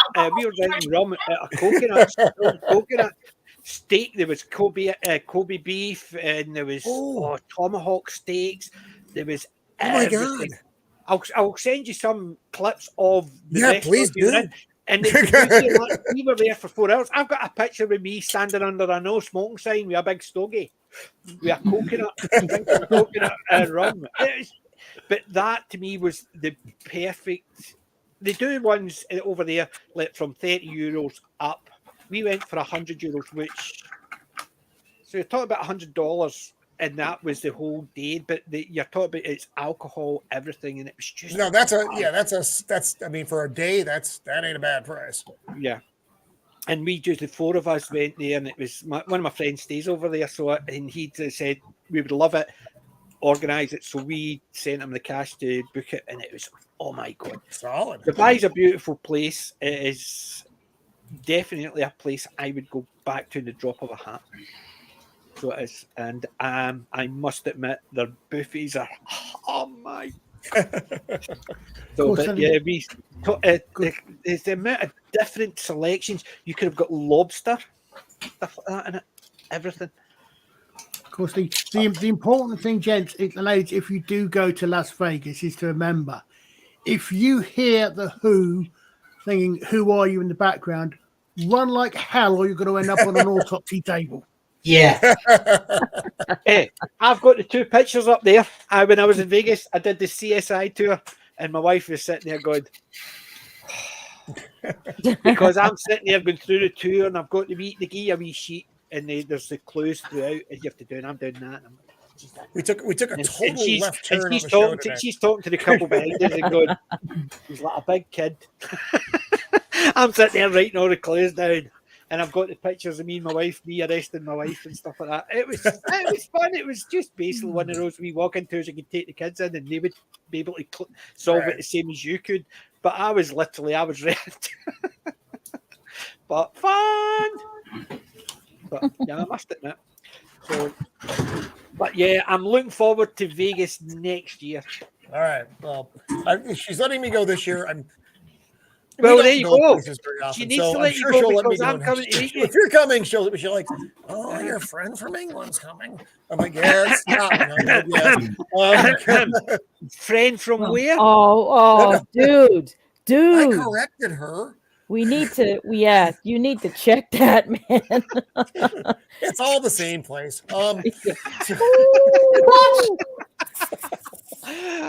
Right, okay. No. That's Roman gone, yeah. And it was perfect. It's perfect. You just did that just as I did it. See, what StreamYard needs to do is have a capture clip. So it basically just doesn't bounce you off the screen, but it just freezes your camera. Yeah. It's like the Phantom Zone from Superman. Yeah, take it from an expat, man. Don't do that. Yeah, well, you don't call a Scotsman an Englishman. I mentioned the meetup over there this year, and she's like, you can go over there if you want to. I'm like, no, honey, I can't. If I go, I'm not coming back. He's made too many enemies over here. Oh God! No, well, I've got a good story for you. Speaking of Americans stepping in things, I was traveling in the UK in '96 with a work colleague and friend.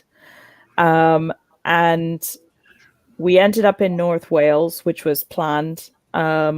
Absolutely loved it. And it's odd that I have ended up in Wales because didn't know Darren then, hadn't met him yet, and I felt like I was home. But here we go. I'm with my friend in '96. We walk into a little cafe, in North Wales. And she goes, "Are you ready? Don't you have any American food?" No. I wanted to die. I was like, "Are you serious?" I was like, "What is it anyway?" But it's like we're in Wales, we're in the United Kingdom, we're in another country. Let's just enjoy the food. No, I want some American food. I was just like, oh Lord. Oh, I'm so sorry. You're in Wales. Never haggis and chips with curry sauce. Oh, we had some great laughs on that trip, to be fair. But I was like, we were like Felix Unger and Oscar. I was Oscar. You're in Wales. And, you've gone back 200 years in time. Yeah. That's how Helen coming from. And North Wales to boot, which was 300 years then. So yeah, I mean, we stuck out like two sore thumbs already, but it was interesting. And there was another place we went to where we were sent by the B&B. We came in and we discovered that they had stopped serving food, for the day. So they sent us out looking for this little pub, and we finally found it after blundering down miles of backcountry farm roads, and finally found it. And it was like walking into the slaughtered lamb. Oh no! American Werewolf in London. They just looked at us like, right. And they didn't even speak. You were talking about tighter stories like that about where we've stayed and things like that. Oh, I used to stay up north in basically the Chuterland. I stayed in a small village just by Inverness, which is only about 2-3 hour drive up the road. But my sister stayed up there, so I was staying with my sister. And one night she was telling us the story about a neighbour driving along the road, and the sheep came across the road, and he slammed on the brakes, but he had to cross the road. Which you normally do is to phone up, report it, so the police can notify the farmer. But he went, boot his car, because he was a butcher. So he shoved it in the boot of his car, left it there. So he drove up into the scheme. So all the houses round about him, he's parked up. 3 o'clock in the morning. Everybody's sleeping. I'll go and get the sheep. He opened the boot of the car. Bah! It was still alive, and he says, my sister says, all the lights in the house went on because there's this sheep, bah, and he's standing there with the sheep in the boot of his car, and he's going, honest, I was going to butcher it. He's basically having just I put a sheep in the car in case they thought it was his new girlfriend. To me, that was basically that was up north for you. They basically tried to sneak in sheep into the house so he could butcher it in his bathtub, and it wakes up on him. Wow. 3 o'clock. Either way, that's a weird story. Either way. But there's the fact that he's trying to justify it. I knocked it down, I'm trying to butcher it, which is against the law, rather than actually people think he's trying to sneak his girlfriend in. Please send me to jail. All Creatures Great and Small, where you drive down the road and there's sheep everywhere. Yes. Everywhere. Up north is a similar idea.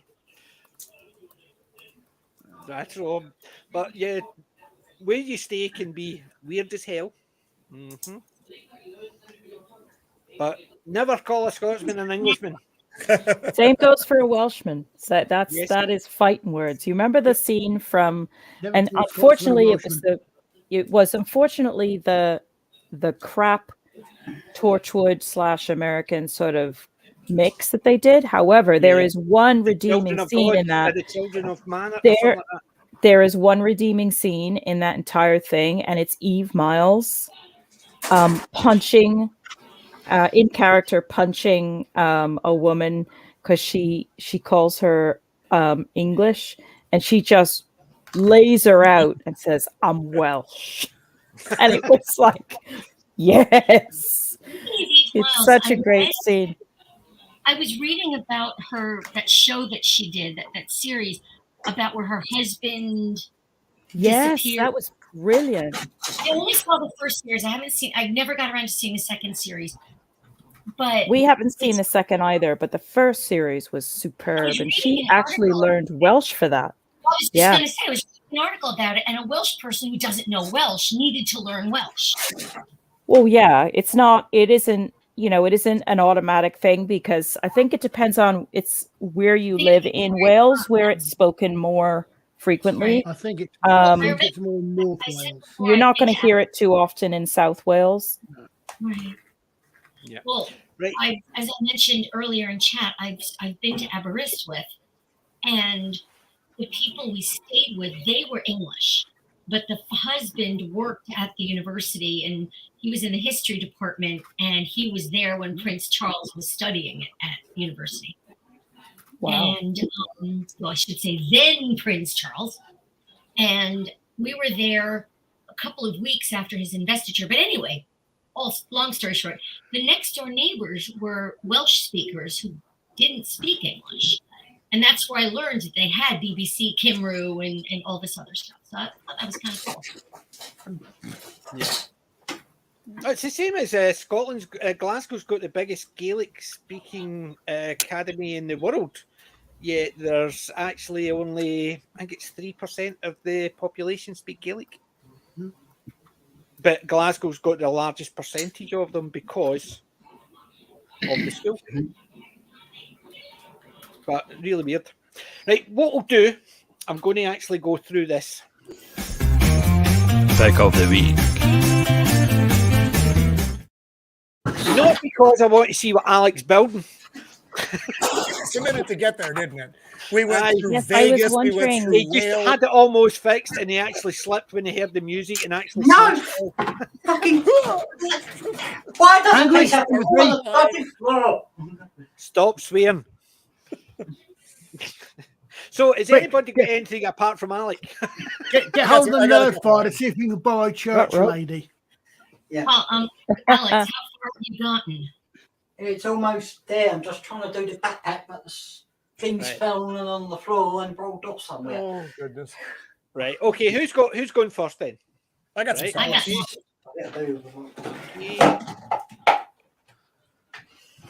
There you go. Oh goodness, why is it me?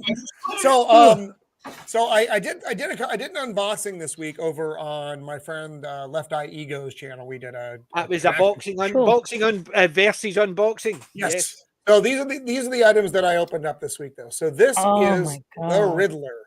This is a McFarlane figure. No, this is from the Arkham City game. But I do like that it has a very, I love the jacket. It's got the big question mark on the back. And if you can see the texture of the jacket, it's got all these tiny little question marks. And it's just a really cool I just love figure. the detail on like I that. said, it's Detail not on that is amazing. classic, Yeah, you can see all the wee but question it's marks, so you can. cool. You can see And them. I like the tie isn't just a solid piece of plastic attached. It actually lifts up from the suit. And like I said, it's just a really neat looking figure. I don't like the one from the movie. I think the movie version is terrible. And even from my standards, it's pretty freaking dark. So that's the one that's available. And then there was this one. And then there's the Frank Gorshin one as well. But you know that I'm not a big fan of Batman 66. I know. Please don't eject me right now. I'll be awfully Do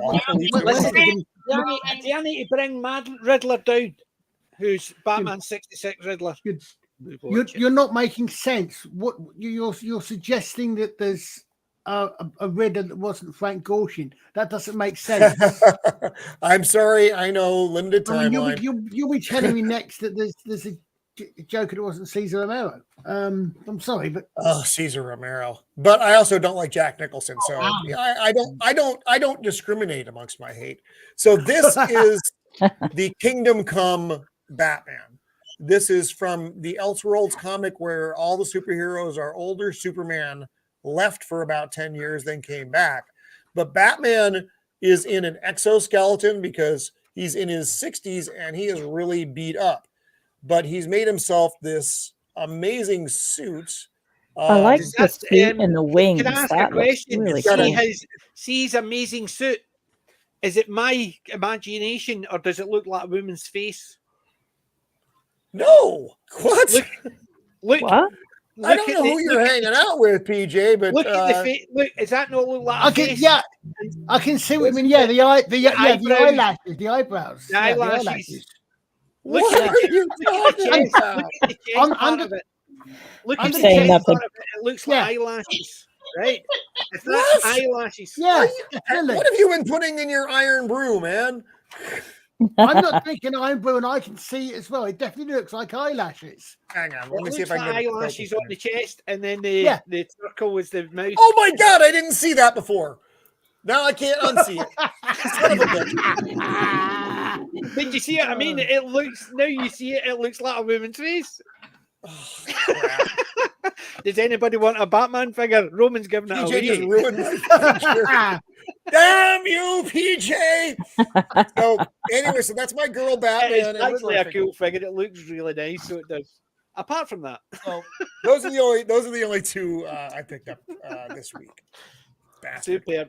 Nice. It looks cool. It definitely does. I do love that Batman figure for the wings, particularly. I have no. As well. I don't know if I can so they can fold in. I saw the hinge on them. Yeah, that's cool. And they can fold back as well. Oh, superb. Oh, that is cool. Yeah, It looks more like I regular like that. Batman there when you're displaying, and then the big wings pop out for That is really cool. That definitely looks like a cool model. I bought that figure hoping that McFarlane doesn't screw me and not put out the rest of the Kingdom Come line.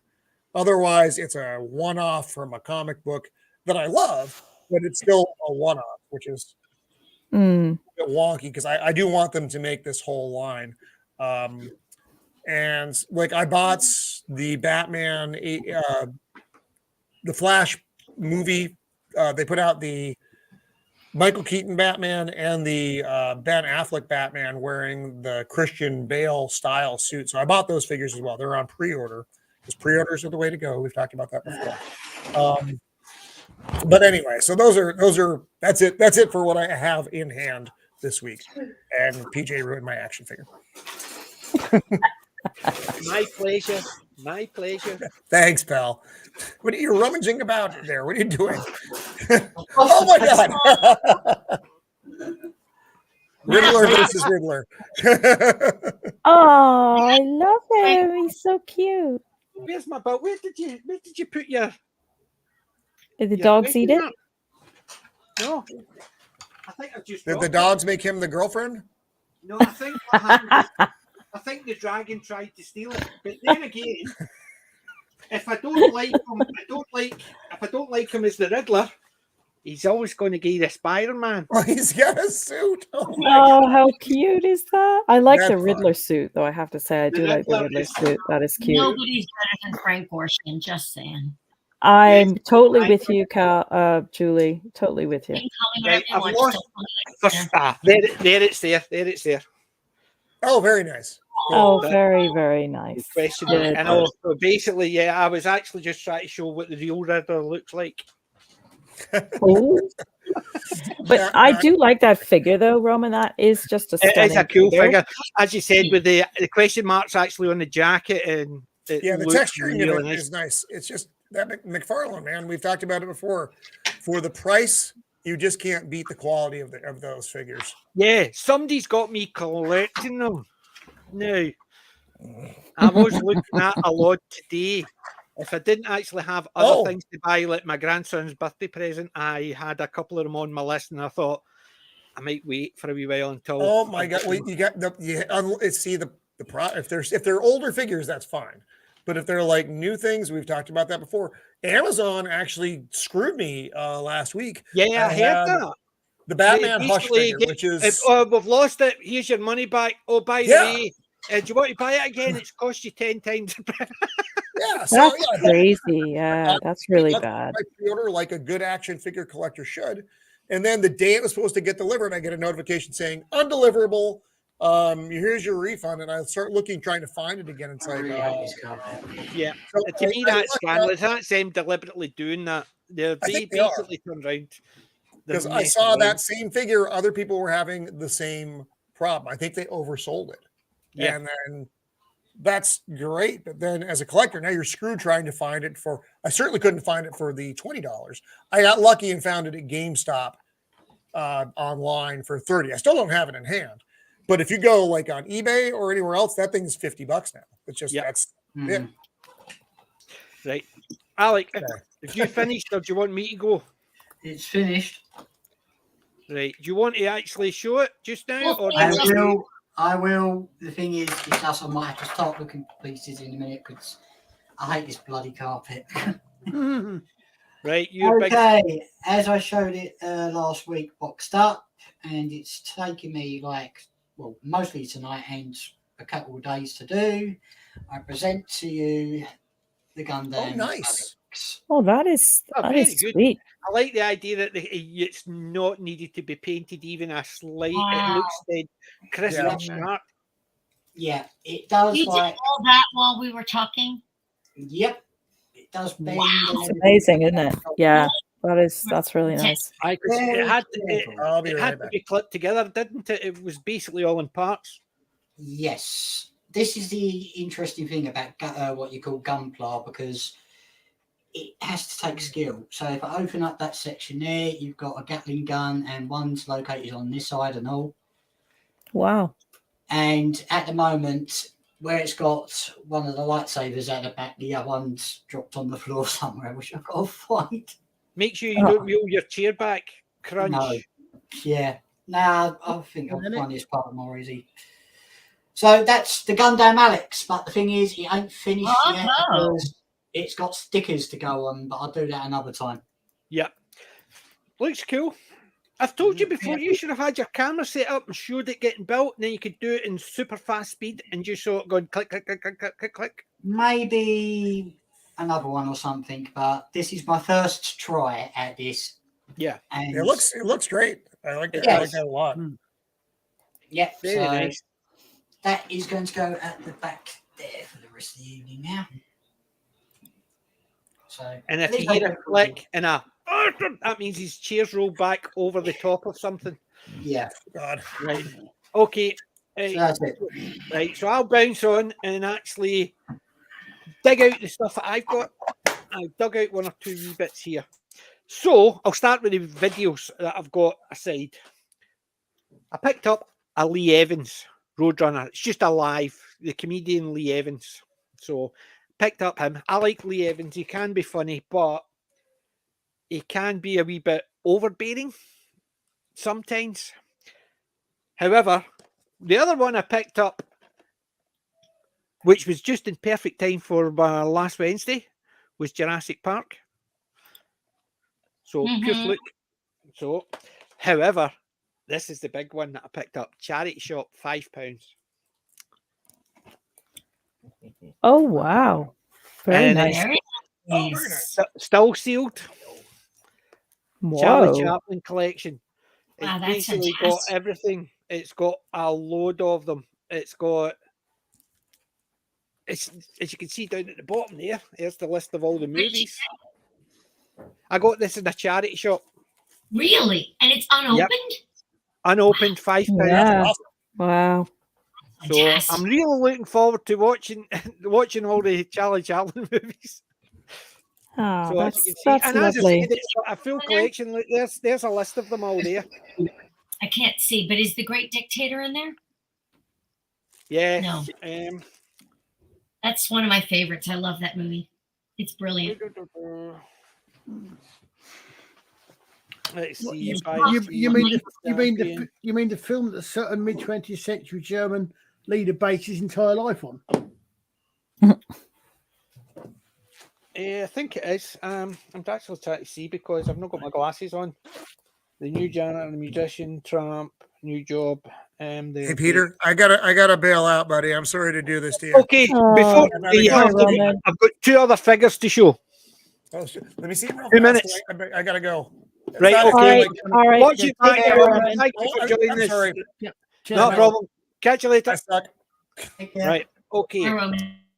Bye. Right. Aw. So remember the ones I was telling you about? I'd actually been looking at. I picked up the Scooby-Doo gang. Well, Yeah. this is from the Scooby-Doo collection. Wow. The Blue Falcon and Dynamite. Dynamite. Dynamite and the Blue Falcon. That is cool. Uh-huh. So Wow, that there is is a so load you cool. can get, but Oh, now I've got Oh, wait a the. minute. That one's not black. I know. I basically collected. That's why I got the Scooby-Doo gang. I wasn't going to buy it because I didn't want people to think I was associating with it, but because it had the classic Scooby gang, I picked it up just in Oh, case. Scoob. But Yeah. how's that for the That's Dynamite cool. and Blue Falcon? Yeah, I like the And I Dynamite picked up one. another one, and it ain't Scooby. This one Mhm. was the first one I saw, and I goes, I'm getting it. It's from the same Scooby collection, but Nastily and Murphy. Oh my God, I want this that. is why I picked it up, because I saw that and I That's thought, the I pigeon in there. loved Muttley. I Absolutely love loved Muttley. That's a freaking Russell. I loved them, but but Dick thing, Dastardly, it would have been better if Dick Dastardly had his hat on from Wacky Races. Yes, he does look a little bit lost without the hat. Yeah, Yes, I he gotta does, say. but it's Yeah. got Motley with it. How is that? Oh, that is Set? amazing. That's my pride and joy of the collection from all the stuff that I picked up. That's fantastic. Where's Penelope Pit Stop? I don't know. There was. I didn't see it. The thing is, it doesn't give you now. Normally, it gives you a rundown of all the cassettes. All it says is collect them all, but it doesn't. You have to visit online. Do you know what they should have? Exclusive content, but. Can you imagine if they had all the Wacky Race vehicles? I would have the Anthill Mob, the Raw. I would have them all. Yeah. I had no idea you guys got Wacky Races. Yeah. Yeah, it's weird how certain things. Stop the pigeon! Stop the pigeon now! Remember? Dan knew all about it. I really had no idea you guys got all our cartoons. We grew up with them on the Saturdays. That was it. Yeah, but superb. And Say what you will about American TV, and most of it is crap. But our Saturday morning cartoons in the '60s were fantastic. Yeah. Oh, they were. They were. Yeah. Classically scored as well. You know. I'm not sure we say much about British TV either. Down to people, they were meant to be watched by everybody, and so everybody could appreciate them. I mean, there was stuff that adults would laugh at that little kids wouldn't. Yeah. It's the same as a good one should actually have humor that kids either just don't understand or it just goes over their head, and the parents are actually it's the same as The Simpsons, right? I remember watching The Simpsons with my nephew, and there's the bit where they're hunting and they're trying to create a team, a professional team for Burns, right? So he's out looking for all these big players, and one of them's hunting. And as Smithers goes forward, you hear bang, and Smithers goes, ah!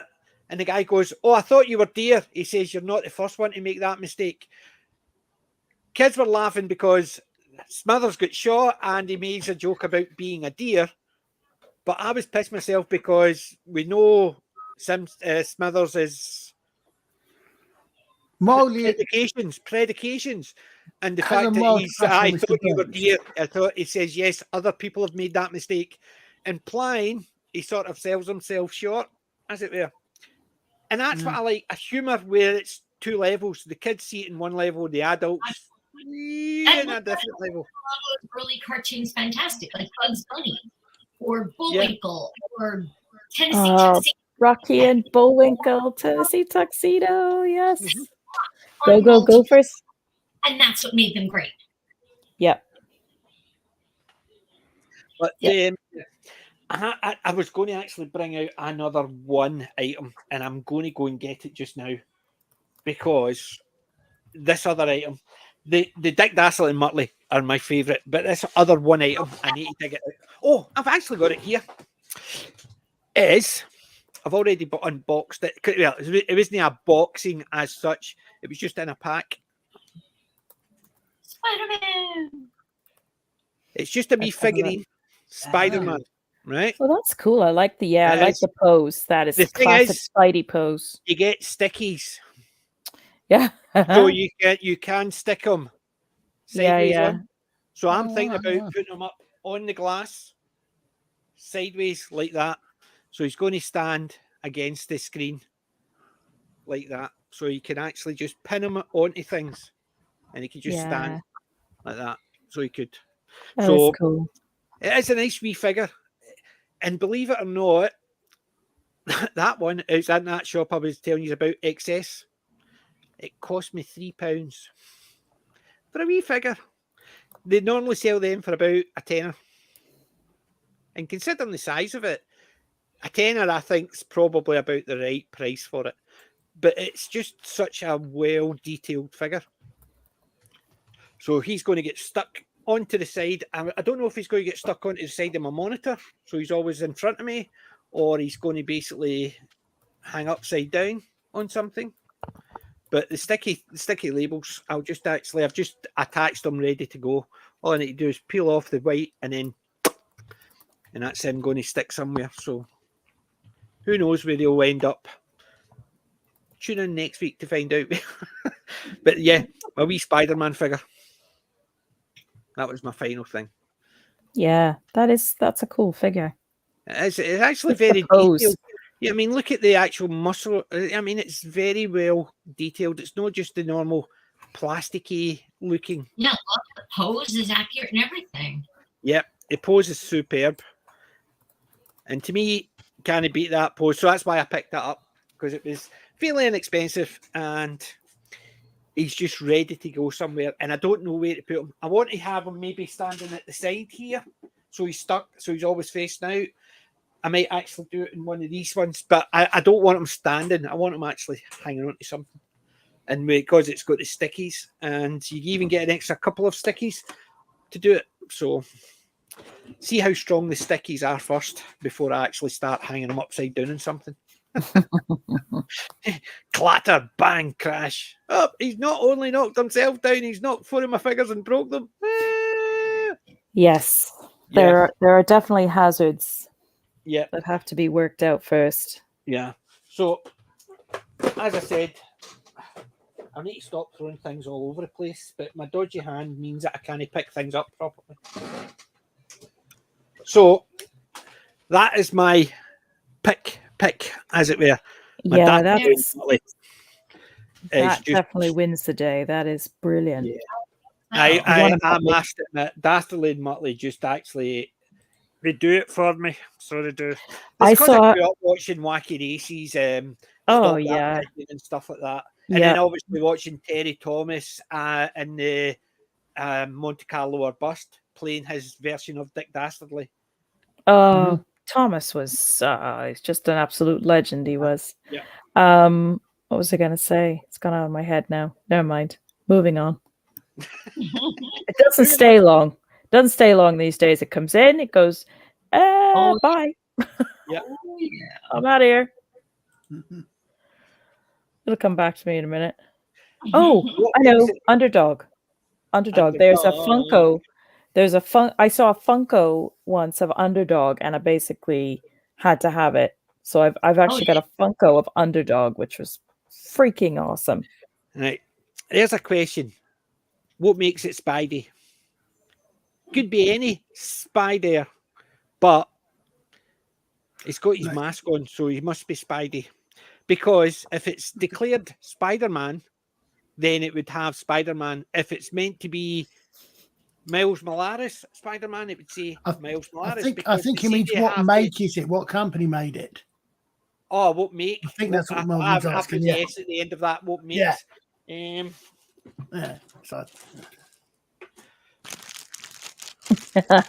I'm just reading what Peter wrote. Terry Thomas, you absolute shaft. Marvel. Yeah. It's a Marvel one. So let's see.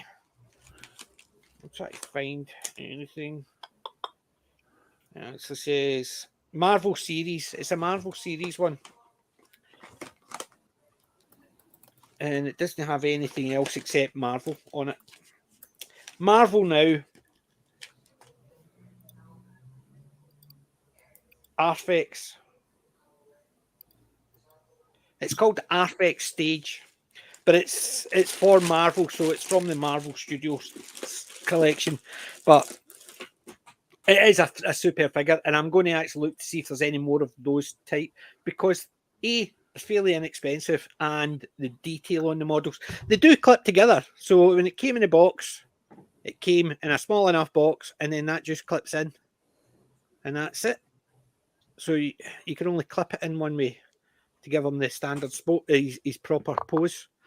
So I better actually clip this back in so it doesn't keep coming back out like I did.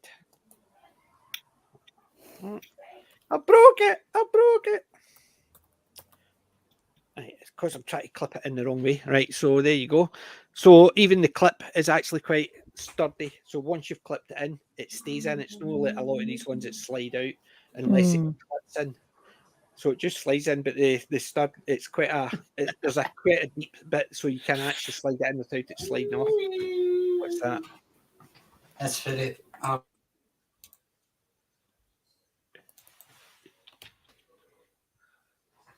The Laurel and Hardy stuff is superb. I've got the full Laurel and Hardy collection.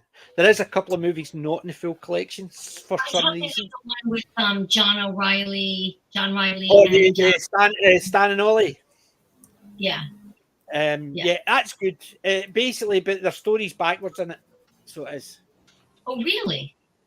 Yes, because see where it starts. See at the end where they're actually leaving to go to Europe, and there's all the crowds going ah. Well, see when they landed in Ireland, that's the first crowd they saw like that. Every crowd after that across the whole of Britain was bigger and bigger and bigger. Okay. The reason I'm saying that is because that's how they saw their career going in the States. So they came over here and they were expecting it to be a build-up, a similar idea to what. See the way the movie does it? That's what they were expecting. However, when Neil landed in Dublin, there was crowds because people had heard that Laurel and Hardy were on the boat. And every place they went, there was crowds. Well, that's and good. that's why when they actually, at the end, when they did it, that's why they went to do the Atola K, because they realised that there's still fans out there. Because they were trying to get the money together when they were in the States, and they were getting knocked back because people were saying they were on a decline. When they came to Britain, they realised the decline has been greatly exaggerated. So what happens at the end of the movie, actually what happened at the beginning of the tour to the Britain, and it just got better from there. That's why I'm saying it's like back to front. So, well, I'm going to check out that movie, and I've seen some Laurel and Hardy movies, so that's good. Yeah, but it is a good movie. It is entertaining, but they play fast and loose with the truth, so they do. I don't remember who was talking about this, but some people were talking about Joan Crawford in Our Dancing Daughters, and I liked that movie.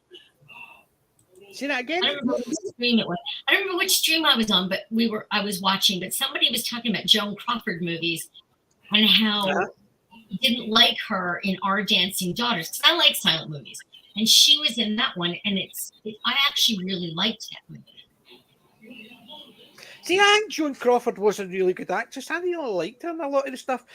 She played a quite standoffish a lot, and I think people automatically went down the same route as, was she really acting? Because I think even then it was a case of if somebody was a perfectionist, they were seen as difficult. Right. Was it Joan Crawford that Mummy Dearest was about? Yes. No, was that Joan Crawford? I thought it was. Was that not Betty Davis? No, it was Joan Crawford. Was it? Betty Davis. It was all about Mary Jane. Isn't it Faye Dunaway who plays her? I can't remember. It's been a while. Let me look it up.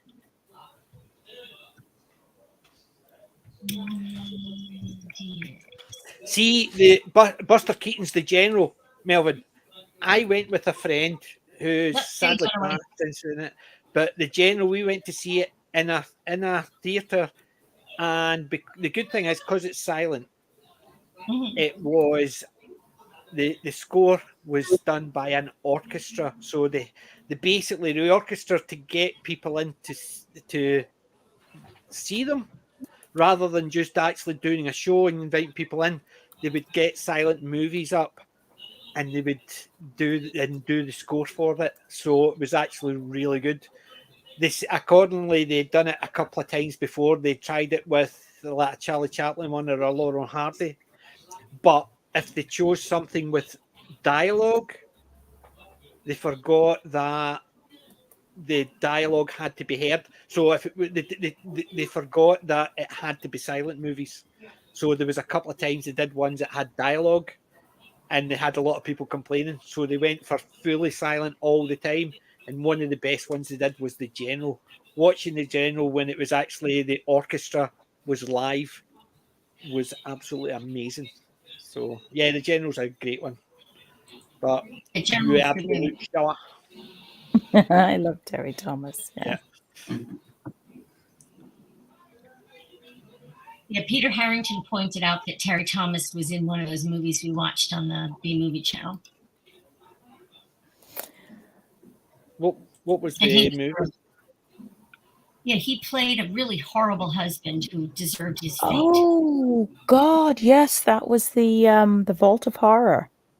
Yes, the one wasn't it? Yeah, the one Tom was in it as well. Yeah, different story, but yeah, yes, that was really good. Yeah, he deserved what he got. He was horrible.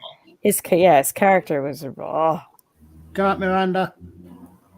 Take care, Miranda. Night, Miranda. Miranda, good to see you. Hey. Mummy Dearest was Faye Dunaway. Right.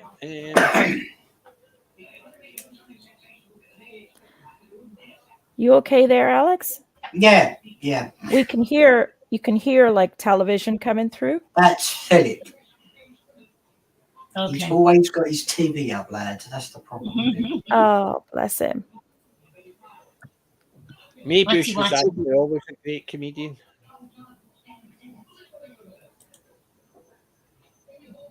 But yeah, so yeah, I'm looking forward to my Charlie Chaplin movies and unpacking my Dastardly and Muttley and putting them up. So Very cool. Oh, definitely worth unpacking those. Yeah, yeah, those need to be seen. Yeah, yeah, and they'll take 2 seconds to unpack because they're just basically embedded in the plastic. So you just go pop and they come out. No wrestling with it. Yeah. So yeah, but yeah, Very cool. but super. Definitely, I'm just going to actually can't wait to. I think I'll open them. Well, I'll have to wait until I come back because, as I said, tomorrow I've got things to get done. Maybe Before old and misremembering, but I don't remember Dastardly and Muttley being part of Scooby. I just remember them from. they weren't part of Scooby. That's the thing. They weren't. Stop That Pigeon, Wacky Races, and they had their own. Yeah, that was Dastardly and Muttley was the pigeon one. Was that Stop the Pigeon? I thought they had another one which was just basically it was them again, but it was more. The Dastardly and Muttley one with the pigeon was the one with the World War One with the Dastardly and Muttley and their flying machines, whatever it was, wasn't it? Yes. I don't know if they had it. 69. Wow. That reminds me of the movie The Great Race, which is still one of my favorites. I love that movie. Yeah, The Great Race was good. It's the same as Monte Carlo or Bust. It was that kind of movie. It's the same as it's a mad world. Yeah. Oh, I love that movie. They're fun. It's the same as those magnificent men in their flying machines. And their flying machines. That was on recently. I've forgotten how much I loved it. Yeah. Those magnificent men in the flying machines. They go up. I can't sing. I know. Shut up.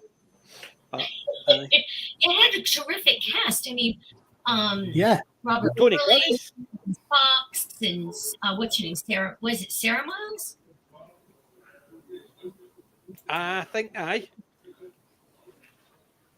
And then that Frenchman whose name escapes me, but he was in the Albert Finney version of Murder on the Orient Express. Oh, I can't remember his name. But I love that movie. Yeah.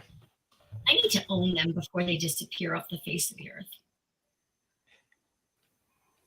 Yeah. Yeah, Peter, Stop the Pigeon was the guy who was big. He would do like that. Okay. Really so now.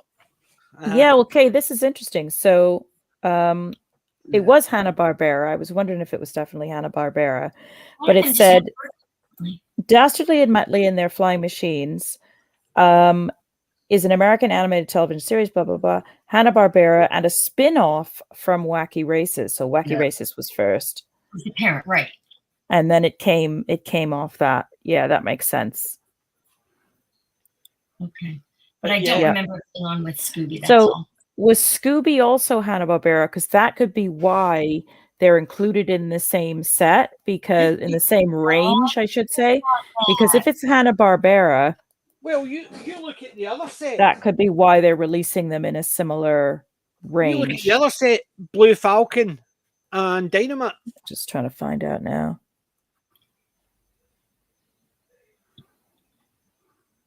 Because the Blue Falcon and Dynamite, would you have classed them in the same? You know what I mean? Because I sort of remember Scooby meeting up with them, and it was because of the two dogs. But was that in the Blue Falcon animation, or was it in actually the Scooby? I don't see the Blue Falcon. I can't even remember the Blue Falcon ever appearing in a Scooby episode. But I think the Blue Falcon episode, I think Scooby appeared beside the two dogs together. So it could be, as you said, the Warner Brother range. But it's definitely all classed as the Scooby-Doo range. Oh, okay. Well, who knew? I'm going to look a bit more into it, but superb. I do like the Dastardly Muttley. As soon as I saw that, I went, I'm having that. Oh, I'll pick that up. Yeah, definitely. That cast for those magnificent men. About great cast. Stuart Whitman, Sarah Miles, James Fox, Alberto Sordi, I don't know, Robert Morley, Gert Frober. Yeah, Jean-Pierre Cassel. No, I didn't hear and I didn't hear whom. Tony Curtis was in it as well, was he not? Eric Sykes, Red Skelton, Terry Thomas, Benny Hill. That's right, Red Skelton is in it briefly. Flora Robson, Maurice Denham,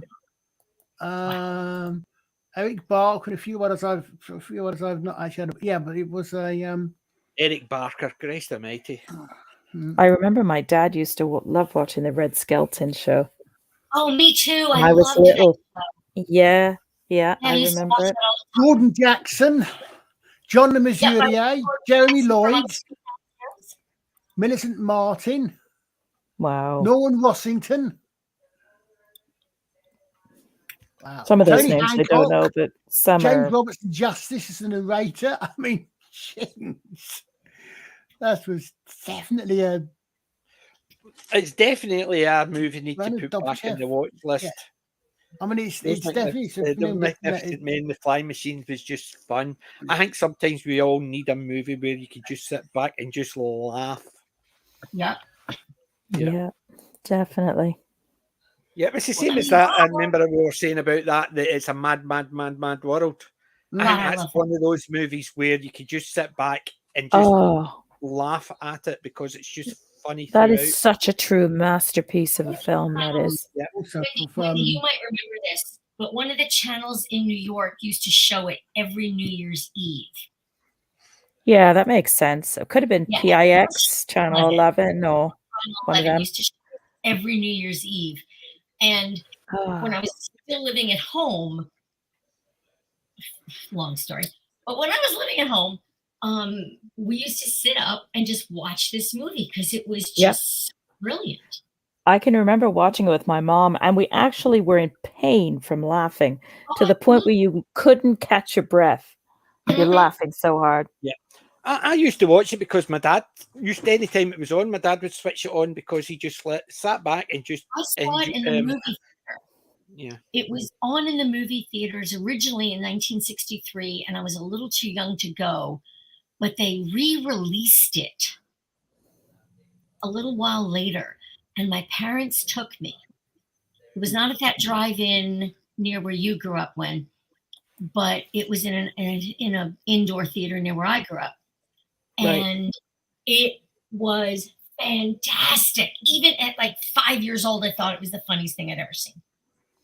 It's got just so many masterful comedians in it. I mean, Buddy Hackett in the airplane with the headphones around his neck. What was the other actor that was up in the plane with him? Oh, my brain. Mickey Rooney, of course. Didn't someone try to remake It's a Mad World? Oh, dear. Steve Coogan was in it, maybe. It was called Rat Race, I think. Oh, God. Must have been awful. Another one I like unites Sergeant Bilko with some others do have them, and the missus from Randall Hopkirk Deceased. This funny thing happened on the way to the forum. Funny thing happened on the way to the forum when you had Buster Keaton. Yeah, running around the Seven Hills. Yep, with the Seven Hills Chrome, yes. Yeah. Zero Mostel, Phil Silvers, Jack Guilford, Michael Horden, Alfie Bass, Roy Kinnear. John Pertwee was I've got that one. John Pertwee. And in fact, I'm wondering it's one of his brothers because the screenplay is written by a Michael Pertwee. So I wonder if he's any... I remember reading that the two of them are cousins. Oh, right. Yeah, I just wondered if I just saw that, man. Brothers, but they are related, and that's why Tom was in it. But yeah, I mean, that's another. I saw the Broadway play with Nathan Lane. Oh my God. I thought that was I thought Nathan Lane did that one. Yeah, it sounded familiar. Brutalist on Broadway. Yeah. And then Whoopi Goldberg took over, and forget it. She did not do well. But I saw it with Nathan Lane, and it was brilliant. I can't imagine what role Whoopi Goldberg would have played in a funny thing happened to the way Phil Silver's role. She played what? Not the Phil Silvers, the Zero Mostel role. The main character. Oh dear lordy. But I saw it with talking about Phil Silvers, do you know what the biggest crime ever committed was? Steve Martin trying to remake Bilko. Oh no. That was Steve Martin. The thing about Bilko was he sounded military, even though the words made no sense. And all that. He was and it so funny. Sounded as if he was shouting military things, and people were going, ah. Whereas in Bilko with Steve Martin, it was lift the arms and put them to the side and do this as if, and you're sitting there thinking, is he trying to be funny? Because it's not. Martin. Whereas Bilko did it as almost a case of it, as Phil Silvers said, he did it that way because he felt Bilko was too lazy to learn the commands, so he just wanted to make it sound as if he did. Hence, he's why he go, and people would actually basically, it would, no matter what he was saying, it was always be the same thing. Whereas when they did it with Steve Martin, and he would give it the lift your arms, put it on your shoulder type thing, and stuff like that, and you're sitting there thinking, apart from anything else, Bilko did it so that his commanders would think he was giving commands. Whereas in Phil Silver, with the Steve Martin one, you're sitting there thinking, it just makes everybody else look stupid because they think Bilko's a good sergeant, whereas it was meant to be the other way around. Bilko was lazy, but nobody in higher command thought he was because he sounded correct. And the Phil Silver ones, I thought it was superb. Steve Martin was an absolute travesty. I would. Makes. I would. Bilko one, the McHale's Navy one with oh God, what's his name? Roseanne Barr's ex-husband. Tom Arnold. Yeah, he was in McHale's Navy, and that was awful. I mean, McHale's Navy was brilliant. But with Ernest Borgnine. Yeah. I would have. Did you know the only thing of the remake of McHale's Navy was Bruce Campbell was in it? And I did not know. Just as a wee bit part.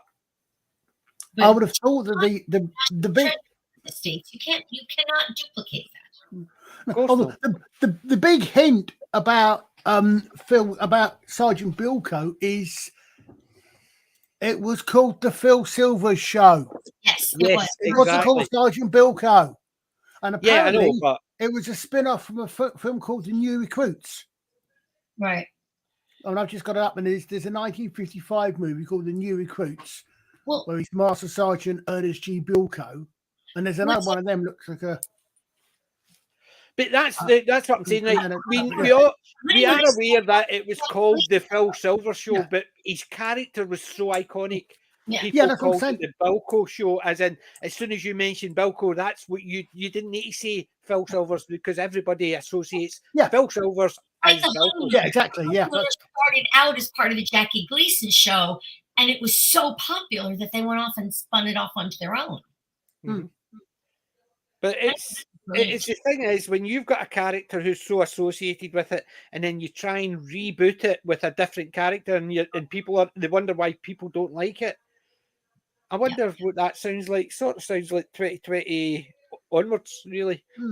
Yeah. All these reboots without having any of the original cast or any of the original ideas in it. I'll tell you, you're saying that I've actually just finished listening to the Big Finish UFO box set, and there were none of the original cast in that because most of them are no longer with us, sadly. But they remade, and I think they've done that. So they've done with the Space 99 boxes. They're actually quite good. Some of them don't quite fit the characterizations I remember, but there's a pair of guest characters in the last set called Hopkins, called Randolph and Hopkins. And it's Jeff Randolph and Martin Hopkins. And yes, it is very definitely a guest appearance by Randall Hopkirk. And it's Yeah, let's hope it such was. Let's hope it wasn't actually the remake of Randall and Hawkkirk, which I thought was the biggest load of junk as well. Well, the thing is, the guy that's playing one of the characters in the interviews afterwards, he's saying that he was playing it as Kenneth Cope, but then the director said to play it more like the remake, which went for the accent. But I never actually saw the remake. The remake, was that not Mortimer? Reeves and Mortimer, yes. Exactly. I don't like them anyway. So the fact is they were actually doing it. I just had no interest in it because I knew it was going to be stupid humour. Whereas initially it was humorous, but it wasn't played for humour. It was played almost straight. It was just the ghost trying to actually do things, or Randall going and seeing him and trying not to actually react to him, which made things funny. Yeah. And that's the thing, whereas they think, oh, it was a comedy, you have to put jokes in it now. And having stupid jokes in it was just, oh. But I didn't like the remake. Reeves and Mortimer I was never a fan of, so I gave it a miss. I must admit, on the whole, I'm not generally a fan of remakes. The only one that I mean, I can appreciate the remake of Battlestar Galactica for what it was, but it's not patched on the original. But the only remake I can think of off the top of my head that I know both the original and the remake of. Where? You cut out again. I said I really like the remake of Captain Scarlet. See, there is a couple of remake of Thunderbirds I didn't particularly. It was okay, but it was very much a kid's show. Yeah, you got a point. Of the 2000s. There is a couple of ones. Movies one, The Thing from Another Planet and The Thing. I thought the two of them stood out on their own. Yeah, there was Invasion of the Body Snatchers, and then the remake Invasion of the Body Snatchers with Donald Sutherland. I thought the two of them almost complemented each other. Yeah, one could be a prequel, one could be the sequel, and basically because there was enough changes in it, but it was. But so those two. But do you know the one I was surprised that I liked? A movie based on a TV show was the very first movie, Charlie's Angels. Because they had the original Charlie and they played it straight up. So they had, who played Bosley? Was it Tom Murray? Tom Bosley was there. He didn't play Charlie. No, that was John Forsyth. Who played Bosley? Was that Bill Murray? Yeah. Bill Murray played Bosley. So the first movie to me was a perfect rerun of the original one. You had the three strong females run by the same Charlie, and you had a Bosley type character. So it took everything and then they just updated it, but it still had the same guy playing Charlie. You had a Bosley type character, and you had the three women who were the police officers and who did all the hard work and stuff like that. Same as the original one. And then they says, right, now we need to change it. And then what happened with two? Who's that guy? That's no Bosley. But it is Bosley. No, that's no Bosley. They had I can't even remember who played Bosley, the black guy who played Bosley. Mac, I think. And that's no Bosley. If they were going to do it, change his name then.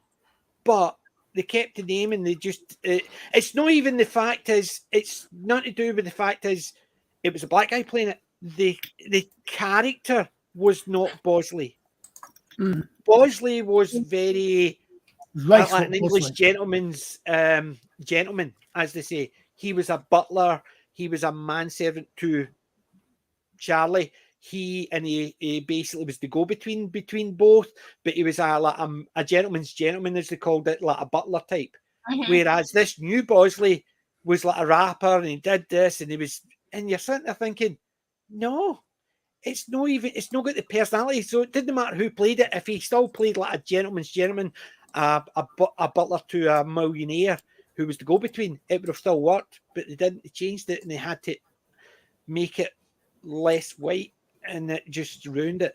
Whereas the first one, I thought worked perfect as a remake. I was never a fan of Battlestar Galactica, the new stuff. I started watching it, and I thought, nah, as Roman would say, too dark for me.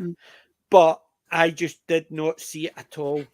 I just didn't. I looked at it and I thought, no, they've just basically taken the name and the basic setting because they've changed everything else about it. And even the Cylons looked naff. Yeah, I'm gonna say I could take Battlestar Galactica for what it was, another telling of the story. But no, I mean, I agree with you. I much prefer the original one. What really surprised me is that to be honest, I didn't actually mind the fact that God, it shows how young, how long ago this was when we were so young and innocent. I actually didn't really mind them necessarily gender swapping Boomer or Starbuck. What I did notice was that none of the original female characters from the original series actually made it into the reboot. Not one of them. Although I believe Sheba did appear at one point as a one-off, but none of the original characters appeared in the reboot. There was a movie in 2000. What was a movie in 2000? Charlie's Angels. Charlie's Angels 2000 film. I didn't mean to interrupt, Alan. I'm sorry. That was Drew Barrymore, Cameron Diaz, and Lucy Liu. Yeah. And it basically, that to me was a perfect remake. It was a perfect remake, not remake. It was a perfect sequel to the TV show because they had the same Charlie, a similar Bosley character. So they did. So. Well, all I know is apparently there's a story out now that Lucy Liu has nude photos of Drew Barrymore from back then. Does that really have they fallen out or something, or? I don't know. I know, but I searched for Charlie's Angels. That's what it says. Lucy Liu has, quote, gorgeous nudes of Drew Barrymore from Charlie's Angels set. And these pictures are 23 years old. Like, does it really an odd thing to say. You Yeah, guys, I got to and lady, I have to say my good nights because I am fading here. Yep. Well, Wayne, thank you for joining us. Yeah, thank you very much as always. Yeah, take care. Take care, Alex. Take care, everybody. Fantastic stream. Yeah, fantastic stream as always. Oh, before you go, what's the movie for tomorrow for the guys? Any movie for tomorrow in Mr. Heights? Yeah, you're testing my adult brain now. Oh, what am I saying? It's Twins of Evil. We recorded it Tuesday. Ah, my God, what a fabulous film! What a fabulous film! Yeah, I'll not be around tomorrow night, and I won't be back until it's one for the dads, as they say. One for the dads. Well, I'll not be back. I'll not be around tomorrow night, so I'll not be in the chat, and I won't be back until probably Thursday to see it. Because Wednesday, Wednesday I get back Tuesday, but I've got a lot of catch up to do on Wednesday, so it'll be Thursday before I get a chance to even catch up on it. Oh, it's marvelous. It's classic Hammer at its best, and it's Peter Cushing. Yeah, and it's the Collinson twins for those who will be there for them. Yeah. the Collinson twins and her sister. Yeah, yeah. Yeah, well, thank you, and you have a good night, and enjoy tomorrow. Yes, see you tomorrow. Yeah, see everybody later. Bye-bye. Okay, Wendy. Bye. Bye. And then there were 4. Dun, dun, dun. Not for very long. You fading too? We'll be going in about half hour. Yeah. Okay. Well, we'll aim to finish up in a half hour. That's what we're. Works for me. Yeah. It's later than it usually is. Then next week we'll be back. Now that you guys are going to be checking on changing. Yeah, we're actually having to let you catch up with us. No. You're catching up with us. No, it's just that actually you're so far ahead trying to actually catch up with us that you're actually, this is your next year. It'll be a day nearer. And then by the time you actually get to the same time, you've already a year behind. So we're just catching up. I'm not quite sure how you work that one out. I'm not quite sure where that logic comes from, but whatever. Some people would call it Irish logic, but we'll just call it Scottish. I'm more Irish than Scottish, and I still didn't get it. Well, I'm half and a quarter, so I'm half Italian, half Scottish, quarter Irish, quarter Italian. Okay. Well, given that the Scottish were an Irish tribe anyway, that probably makes you 3/4 Irish at some point. Nah.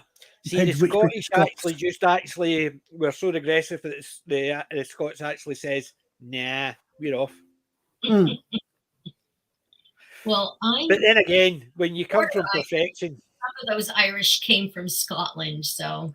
Yep, exactly. There was a swap around about 1,000 years apart, I think. But no, mine was less than 1,000 years apart because one of my great grandmothers, her maiden name is a Scottish last name, but she emigrated here from Ireland. So I think, if I remember right, I think the Scottish back in the classic period, Romeo, etc. I think they were the ones that moved up to Scotland and gave us the Scotland name. And then, if I remember correctly, and I could well be wrong on this one, a lot of the Scottish that went to Ireland were Protestant Scots. So yes. I think a lot of the Protestants in Ireland are actually of Scottish descent. Well, they are. There's a subculture here in the U.S. called Scots-Irish. And they settled mostly when they came. The ones who came over the earliest settled mostly in Appalachia. Yeah. And my Scots-Irish ancestors came here with the famine in the 1840s and 50s. What's it with you guys? Can you not settle with just being Americans? Well, I am. I've tried to explain this to somebody in the past that nationality in the New World, nationality and ethnicity are two different things. Yeah. In North America, South America, Australia, New Zealand, and even South Africa, nationality and ethnicity are two completely different things. My nationality, absolutely American. My ethnicity, is Scottish, Irish, German, Hungarian, and Russian. Yeah. Because we don't seem to have. I mean, we'll get. I think probably the closest we get is maybe Scottish, English, Scottish, British, English, British, or the other way around. Irish. Sometimes we'll perhaps say your British will also be broken down to maybe your English, your Scots, or your Welsh, or your Irish, Northern Irish, but not really much more than that. I mean, I don't think we tend to have. I mean, where I live, for example, we've got a lot of Polish people because we've got a lot of Poles come over during the war. They don't, as far as I'm aware, they don't tend to class themselves as Polish British or Polish English. See, I never understand that. Whereas me, I class myself as Scottish, but I also class myself as British. I don't class myself as a British Scot or a Scot Brit or whatever. I'm just If I had to write it in a form, I'm British. If we're talking in a group around about mostly British people, then I'm Scottish. Yeah. And it's if I'm talking to people from Scotland, then I'm an Ayrshire boy. There is a real interesting book called Albion's Seed. You might like it, Colin, because I know you've mentioned it. I think, yeah. So you say that one. It's enormous, huge, hundreds and hundreds of pages, copiously footnoted. But it's basically about the 4 different types of British who settled in North America. Basically just the United States, because Canada is a different story. But they talk about the Scots-Irish go to Appalachia. They talk about the Anglicans who settled in the Virginia area, Virginia and the Carolinas. They talk about the Quakers who settled in the mid-Atlantic, Pennsylvania, Delaware area. And they also talk about the Puritans who settled in New England. It's just fascinating. Really, really good book. Yeah, I'm sure you've mentioned it before. It sounds very interesting. It's really good. Really, really good.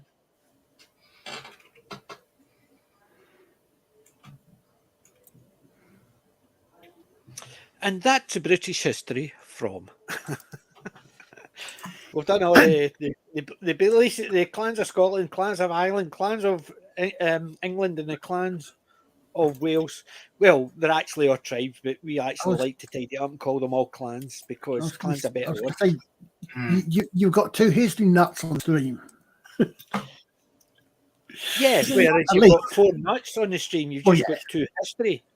There's another book I'm telling Melvin deeply about right now called Born Fighting, which is written by somebody who used to be a senator here in the States.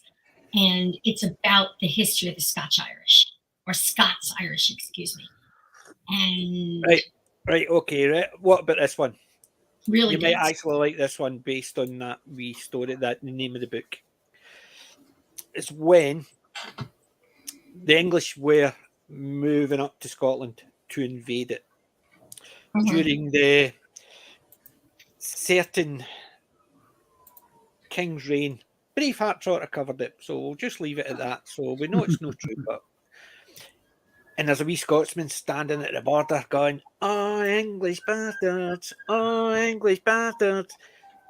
So the commander says to his lieutenant, says, "Send 2 men over to get him." So he sends 2 men over. They go over the hill. The wee Scotsman goes running. They go running. They hear a sound of fighting. I know where this one's going. Aye. The wee Scotsman comes back going, "Oh, English bastards."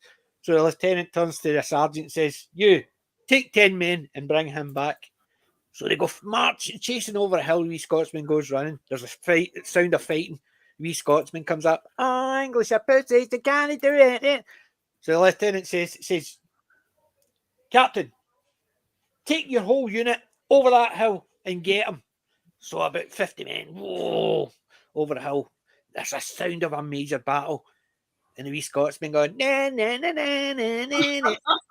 So the lieutenant says, "You take half the unit, half the army, and get him." And as they all go over the hill, and the wee Scotsman goes running. And then there's a sound of a major battle. And a wee English soldier comes back over the hill and he's limping. He's going, "It's a trap. There's 2 of them." I've heard that for various other. Yeah, the English are always the ones to get caught, but various others. Yes, of course it is, but it's an old joke. I mean, you do it during the American Civil War. It's a trap. There's 2 of them. Why do you think the sun never set on the British Empire? Because even God doesn't trust the English in the dark. What was that? Even God doesn't trust the English in the dark. Yeah, the English are always been the butt of the jokes. I mean, the Scots one about it. There's a trap. There's 2 of them, which is implying that obviously the Scots being the fighting Scots and stuff like that. Yeah, I mean, but it's one of those things. But when you're standing in the thin red line, it's a different matter. Well, it goes the other way. I mean, there's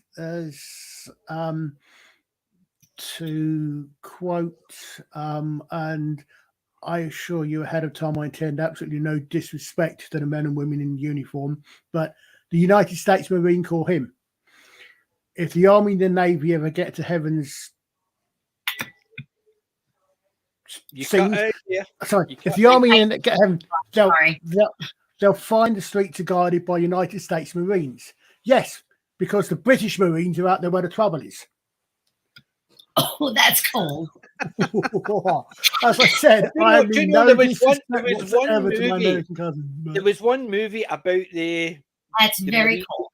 Yeah, there was one movie about the Marines. I can't remember the actual name of it. I would need to go through my movies, and there's all the soldiers coming back, and the Marines are moving forward, and they're looking at them, and they're basically having their cigars, going, "Look at the state of them." And the sergeant, the archer sergeant, turns around and says, "You should be worried." He says, "How?" He says, "Because they're British Royal Marines." And if they're coming back and we have to go forward, we're in trouble. And I thought, for a movie about American Marines, somebody's actually looked into the history about we're named after them. Yeah. They're the first and they're the hard ones. So if they're going that way and we're going that way, we're in trouble.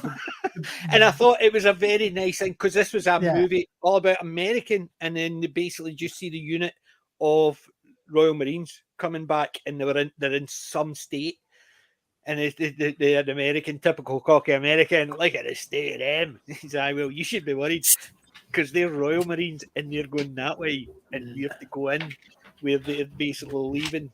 And so if they're in some state, just imagine what you're going to be, which is implied that to me, it was a very nice way of actually, they played respect to the unit, the troops they're called after, without actually, you know what it's like, some movies, it's a case of, we'll show them how it's done, as you said, like the Marines and that type of thing.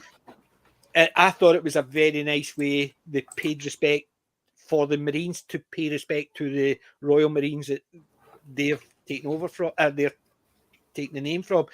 And I thought in an American-centric movie, which is a lot of American military movies are very usually jingoistic to an extent, but I thought it was a very nice nod to the hat. Well, I thought one of the best ones I ever heard was supposedly was this Special Forces joint exercise or training or something, and the US Navy SEALs, probably even SEAL Team 6, got this set up, and they've got camp set up, and they've got a sign up saying second to no one. So next door to them is the SAS, and they've got a sign up saying no one. And that, I suppose, that I've heard is supposedly an actual did actually happen. It reminds me of the Kevin Wilson. You know Kevin Bloody Wilson, the Australian comedian, right? His one was about his friend Nigel. He was an Aboriginal guy, and they were over in the States, and Nigel, being Nigel, was just basically stoating around in a pair of shorts and a t-shirt, and they had asked the guys, "Do you want to come hunting with us?" And Nigel goes, "No problem." And he says, "You've lost one of your flip-flops." And Nigel goes, "Nah, I found one." So he's talking about with one flip-flop on. So the guys are all tooled up, vests on, the guns, high-caliber guns. What we're hunting? Bears. Nigel just picks up a stick and goes, "Right, I'll be back in a minute." And they're going, "Where's he going?" Kevin says, "He's probably going hunting bears." Is he kidding? He's only got a stick. I don't worry about him. He says 10 minutes later, there's Nigel running towards, "Open the door. And then behind him's a bear with a big lump in its head. And as he gets there, the guys open the door. And just as Nigel gets to the door, he sidesteps. The bear goes flying in. He shuts the door and says, "Right, you skin him, I'll get another one." And to me, I just imagine all the Americans with the big guns going, "Ah!" Close combat. But it just always reminds me of that joke when it's about a lot of the jingoistic, heavy, I'm a hard man military one. Doesn't matter who it is. It just always reminds me that you can just imagine a Nigel. Hey, you deal with him, I'll go and get another one. Because I've even heard stories. There was one. It was a mixed training, but it was a survival thing, and it was like 4 or 5 guys from each of the units were basically in the middle of nowhere. All they had is their kit, and he says there was one guy sitting over there, and he basically just had his uniform and a knife. Says everybody else has got their packs on, they've got their guns and all that. They've got their knives, they've got their shovels, they've got their tents, and he's just got a knife. And they're all looking at him and going, "Is he one of the referees? Does he basically just go to the hotel at night and get picked up and stuff like that?" And so they're like, don't know. Says by the end of the training course, most of the guys had either sent up a flare to be rescued or had barely survived it, and they're literally crawling out the woods. And the guy who had the thing, he's still sitting there, uniform still fresh, he's got a knife, and they basically said to him, somebody says he must have been the ref, and somebody turns around and says, no. He basically one of the Royal Marines. This is his third time taking this course. He just does it for fun. Basically, he does it for fun. He just goes, takes a knife with him and thinks, I'll be able to do it. No problem. I've done it before. And there's all these other units. They're well prepared. They're all stocked up. And some of them can't make it. And some of them barely make it. And he's still sitting there and he looks as if he's actually just walked out without a hassle. And it's that type of thing. You get the occasional people just think, look at me, I'm all ready to go. Can it? Whereas you've got one guy who just sort of sits in the background. He's the one you should be worried about. But he's the proverbial little old man swooping out the temple in an orange outfit. Yes. Don't touch him. Uh-huh. Yes, we're Terry Pratchett. We know what to do about that. Mm-hmm. But yeah. So, anybody get any fun plans for the next week? I'm going out smoking on Friday, so that's going to be an interesting live stream. You're going where?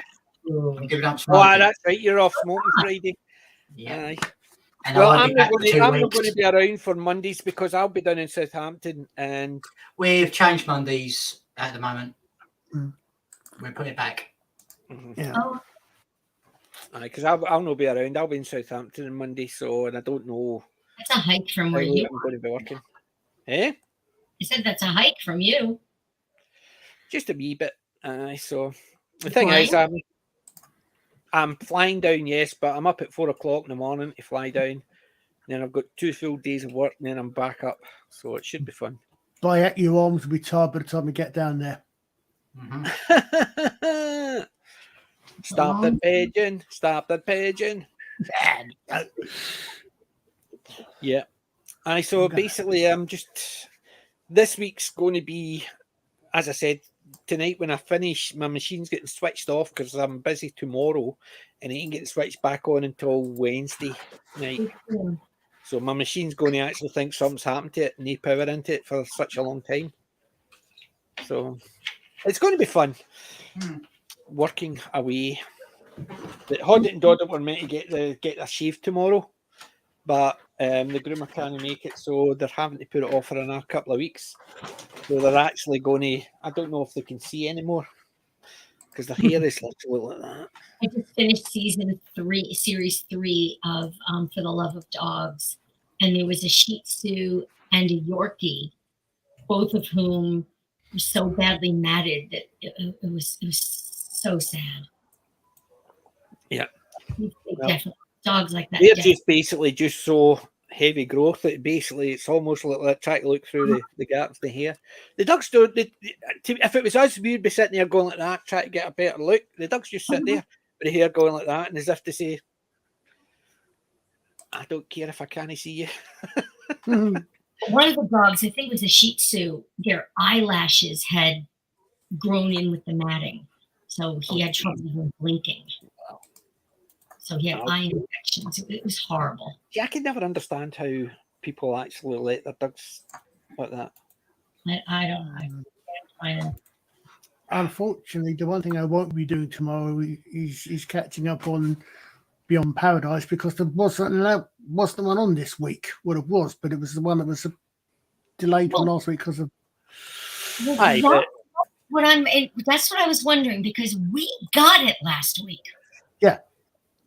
And so I didn't know if you guys, what happened with last week's episode because it'll be put off for a week. You can guarantee they'll just run an extra. Yeah, it was shown last night.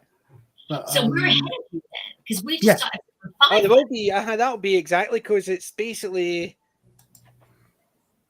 episode. Is it episode 5? I saw episode 5 last night. Oh, right. That's interesting. Okay, I'll have to double check on that because it's never happened before that we get something before you do.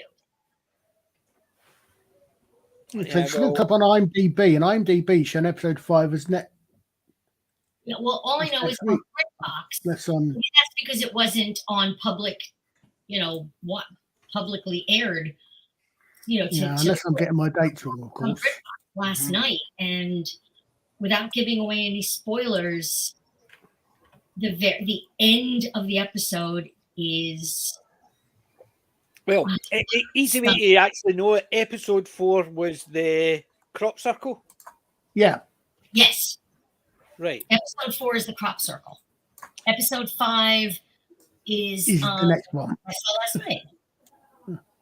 The one from last night, episode 5. So I've only seen up to the crop circle one. Well, that was episode. Yeah. So that was. Wait a minute. Colin, the crop circle one you saw last night. No, I saw it earlier on because it was shown. I got from iPlayer, I think, but it was. It was basically shown on BBC last night. Right. So and then, Julie, that was the one it was showing last week for you. Yeah. Yes, I saw the crop circles last week. Yeah, and I saw the crop circle last week because I don't watch it. I don't watch TV at all. So basically, I always play catch up. So if it's either Pluto TV or BritBox or one of the other websites, I catch them up on. I never go into the BBC iPlayer or anything like that. So that's why I've caught it in Pluto TV. And last night's episode here on BritBox was arson. It involved arson. No, so they were basically arsing around. Because I'm sitting there last week thinking, I know that lady. Who is it? And then which lady? Oh, that's Osgood from Doctor Who. Oh, yeah, Ingrid Oliver. Yeah, Ingrid Oliver. Yeah, and I thought I just didn't recognise her. I thought I know it's familiar. It's familiar. Which obviously put on a bit of weight, or got a bit older than whatever I've seen him before. But I couldn't place her until the name came up. And I thought, Ingrid Oliver, Mrs. Richard Osman. Oh, is she? I didn't know that. Yeah, they got married about a year or so ago, I think. No, see, IMDb is showing episode 5 as Friday the 31st of March. Well, that's what I'm saying, is that on terrestrial television, it is. But on BritBox, I saw it last night. See, they've probably just, because they changed it, they're probably given the same run. You imagine if they turn around and say, right, here's the show, right? They've got the show at the same time. Oh, by the way, you have to actually not show it on this day because we've got something on it we put on every Friday, so you can't show it. They would turn around and go, no. Yeah, because they would write, they'd probably sign a contract saying you're not allowed to show it before this one and show it a week at a time. But they can't do. I can't imagine anybody actually getting told that because we're having a holiday from it in our country, you have to have a holiday for it in your country for no reason. So that's why I think there will be a week ahead. It could be. I don't know, but BritBox calls it a BritBox original, which of course is ridiculous because it's not. Yeah, it's more or less BritBox where the one that actually funded it, and we call a bunch of things that, like Sister Boniface is a BritBox original, and I know Father Miller doesn't like Sister Boniface, but I find it entertaining. I've not seen it. I must admit, I haven't seen it. Well, I know I've found it fun because she's a fun character. I'm all right. I admit the theology's probably all messed up, but I'm not a priest. I'm not a nun. It doesn't affect me, and I'm Anglican anyway. So I'll need to actually see if I can find it. But because I like the Father Brown stuff. I like the old classic Father Brown as well as the new. Our BritBox has that too. See, I've got both the old Father Brown and I've got the new Father Brown with Mark. What's his name? Mark Williams. Thank you. Who was in the old one? I don't remember the old one. Alec Guinness. Aye. Really? No, wow. Wait a minute. I only remember seeing Mark Williams. Who's very good. There was a version in the 70s or 80s, whatever, that was apparently truer to the books because it takes place in the 1920s. As opposed to like Mark Williams one, which takes place in the 50s. Father Brown, the old stuff. Okay, so that's I'm just looking through my list. That's a good selection of stuff going back to the 70s. It doesn't have anything really from the 60s. So there's no original Forsyte saga.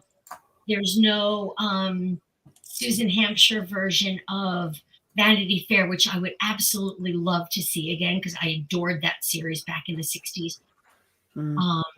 They don't have a whole lot of black and white stuff. In fact, I don't think they have any. But they do have a play for the day. A play for the day, was it called? Play of the week? Mm-hmm. Something like that. They do have that. Play for Today, I think, was a series, but I don't know if there's other ones as well. But they've got a bunch of stuff going back to the 70s. They've got, oh gosh, it's a pretty good selection of material. Some stuff I've already seen because I watched it here, and other stuff that I've discovered later on, and now they have it. That's it. Yep. I remember it when it was on, but I never watched it because I was probably that's the Father Brown ones. It's not the old black and white because that was that's Kenneth Moore, isn't it? Is that Kenneth Moore? Yeah. I think the interesting one is I've read some of, but not the first few of the Murdoch Mysteries books, the original Murdoch Mysteries ones. I've read them. And there's a series of films based on the first few books. I've seen them. Peter Udebridge, who later guest starred in the Yannick Bisson series. Yes. I admit I have not watched Murdoch Mysteries since they decided that Watts was gay. Out of the blue. I have done. I never got into Murdoch Mysteries. Look who else was in that episode of Father Brown. Wow. William God, William Russell? Yeah. Wow.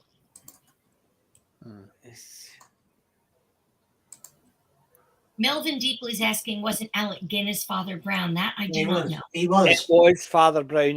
There's William Russell. There's William Russell there.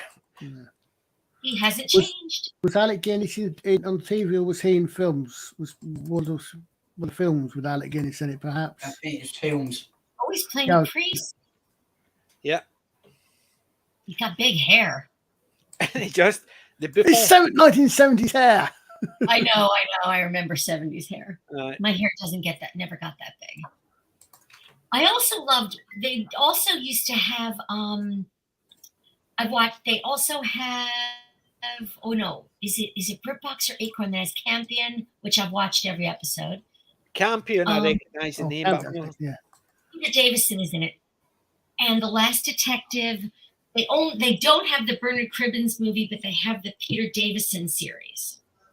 Bernard Cribbins one's online at the moment. Sorry? The Bernard Cribbins one I saw online. I saw it through YouTube. Yeah, I know it's online. I haven't watched the whole thing. What's the Bernard Cribbins one? Series. I'm sorry? What's the Bernard Cribbins one? Dangerous Davies. Last Detective. Yeah, Dangerous Davies. Oh, okay. I can't even remember that one. No, that's Leslie Thomas, isn't it? Same guy that wrote The Virgin Soldiers. I've been on a Peter Davison kick recently. My watch list has a lot of Peter Davison stuff in it. Have you caught A Message for a Man for Emily yet? I don't think we have that. No. It's his first appearance and Sandra Dickens' first appearance in the original Tomorrow People.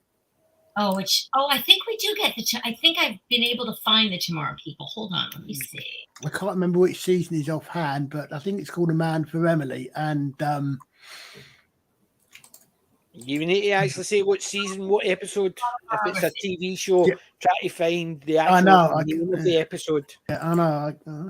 I'll still need to read his autobiography. I've got Peter's autobiography, I think. Let me check. So I can't remember offhand because I've got all the box set. I've got the box set. I can find on the 7 Seas is the US version, which is not happening. No. I saw about half of the first episode of that. Yeah, no, just I'll find. I'm sure it's on someplace. Yeah. It will be plenty of places, yes. Yeah.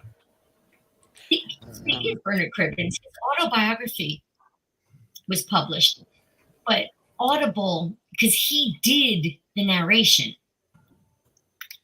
And so, of course, I want to be able to get it. But they keep postponing the date. Okay, tomorrow, people, 1973.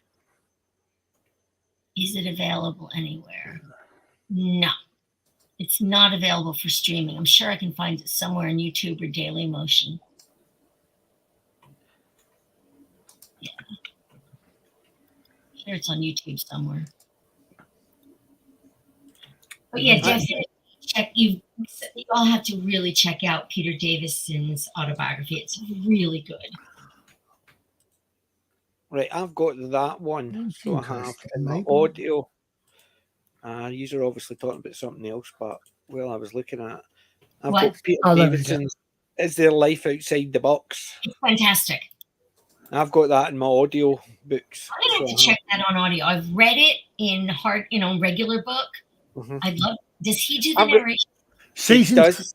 No, it's Gordon Griffin. It does a narration. Oh no, I'd only want to listen if it's him. It's season 3, episodes 8 to 10. So it's third going. Season 3, the Tomorrow People from 1975. Episodes 8, 9, and 10. A Man for Emily. Right. See where we're going by the 3 hours. We're going to finish off because otherwise I'll need to actually shut down anyway. Because I'm. It's only 11:06 for you all. Right. So what have you got coming up the next week? Well, Beth's taking a break for a while. Right. Yeah. Good luck with no smoking. Don't say good luck, please. I hate that word. Yeah, that's Friday. But so you'll all be on watching Mr. Hyde tomorrow. I not me. Well, I won't be watching Mr. Hyde. I'll be watching the movie. And Blue Blonde Hoovian is coming back to YouTube. Yes, that's next Saturday, isn't it? I think. Yep. Yeah, it's coming next week at 1 o'clock my time, 12 o'clock her time, which is 6 o'clock y'all's time. Good stuff. Looking forward to that. So, ladies and gents, boys and girls, lads and lassies, thank you for sticking with us this long. I hope you have a great week ahead. And from myself, Colin, Alec, and Julie, remember, we're not old. We are classic. PJ may be in the gang. Out. Hasta la vista. So long, folks.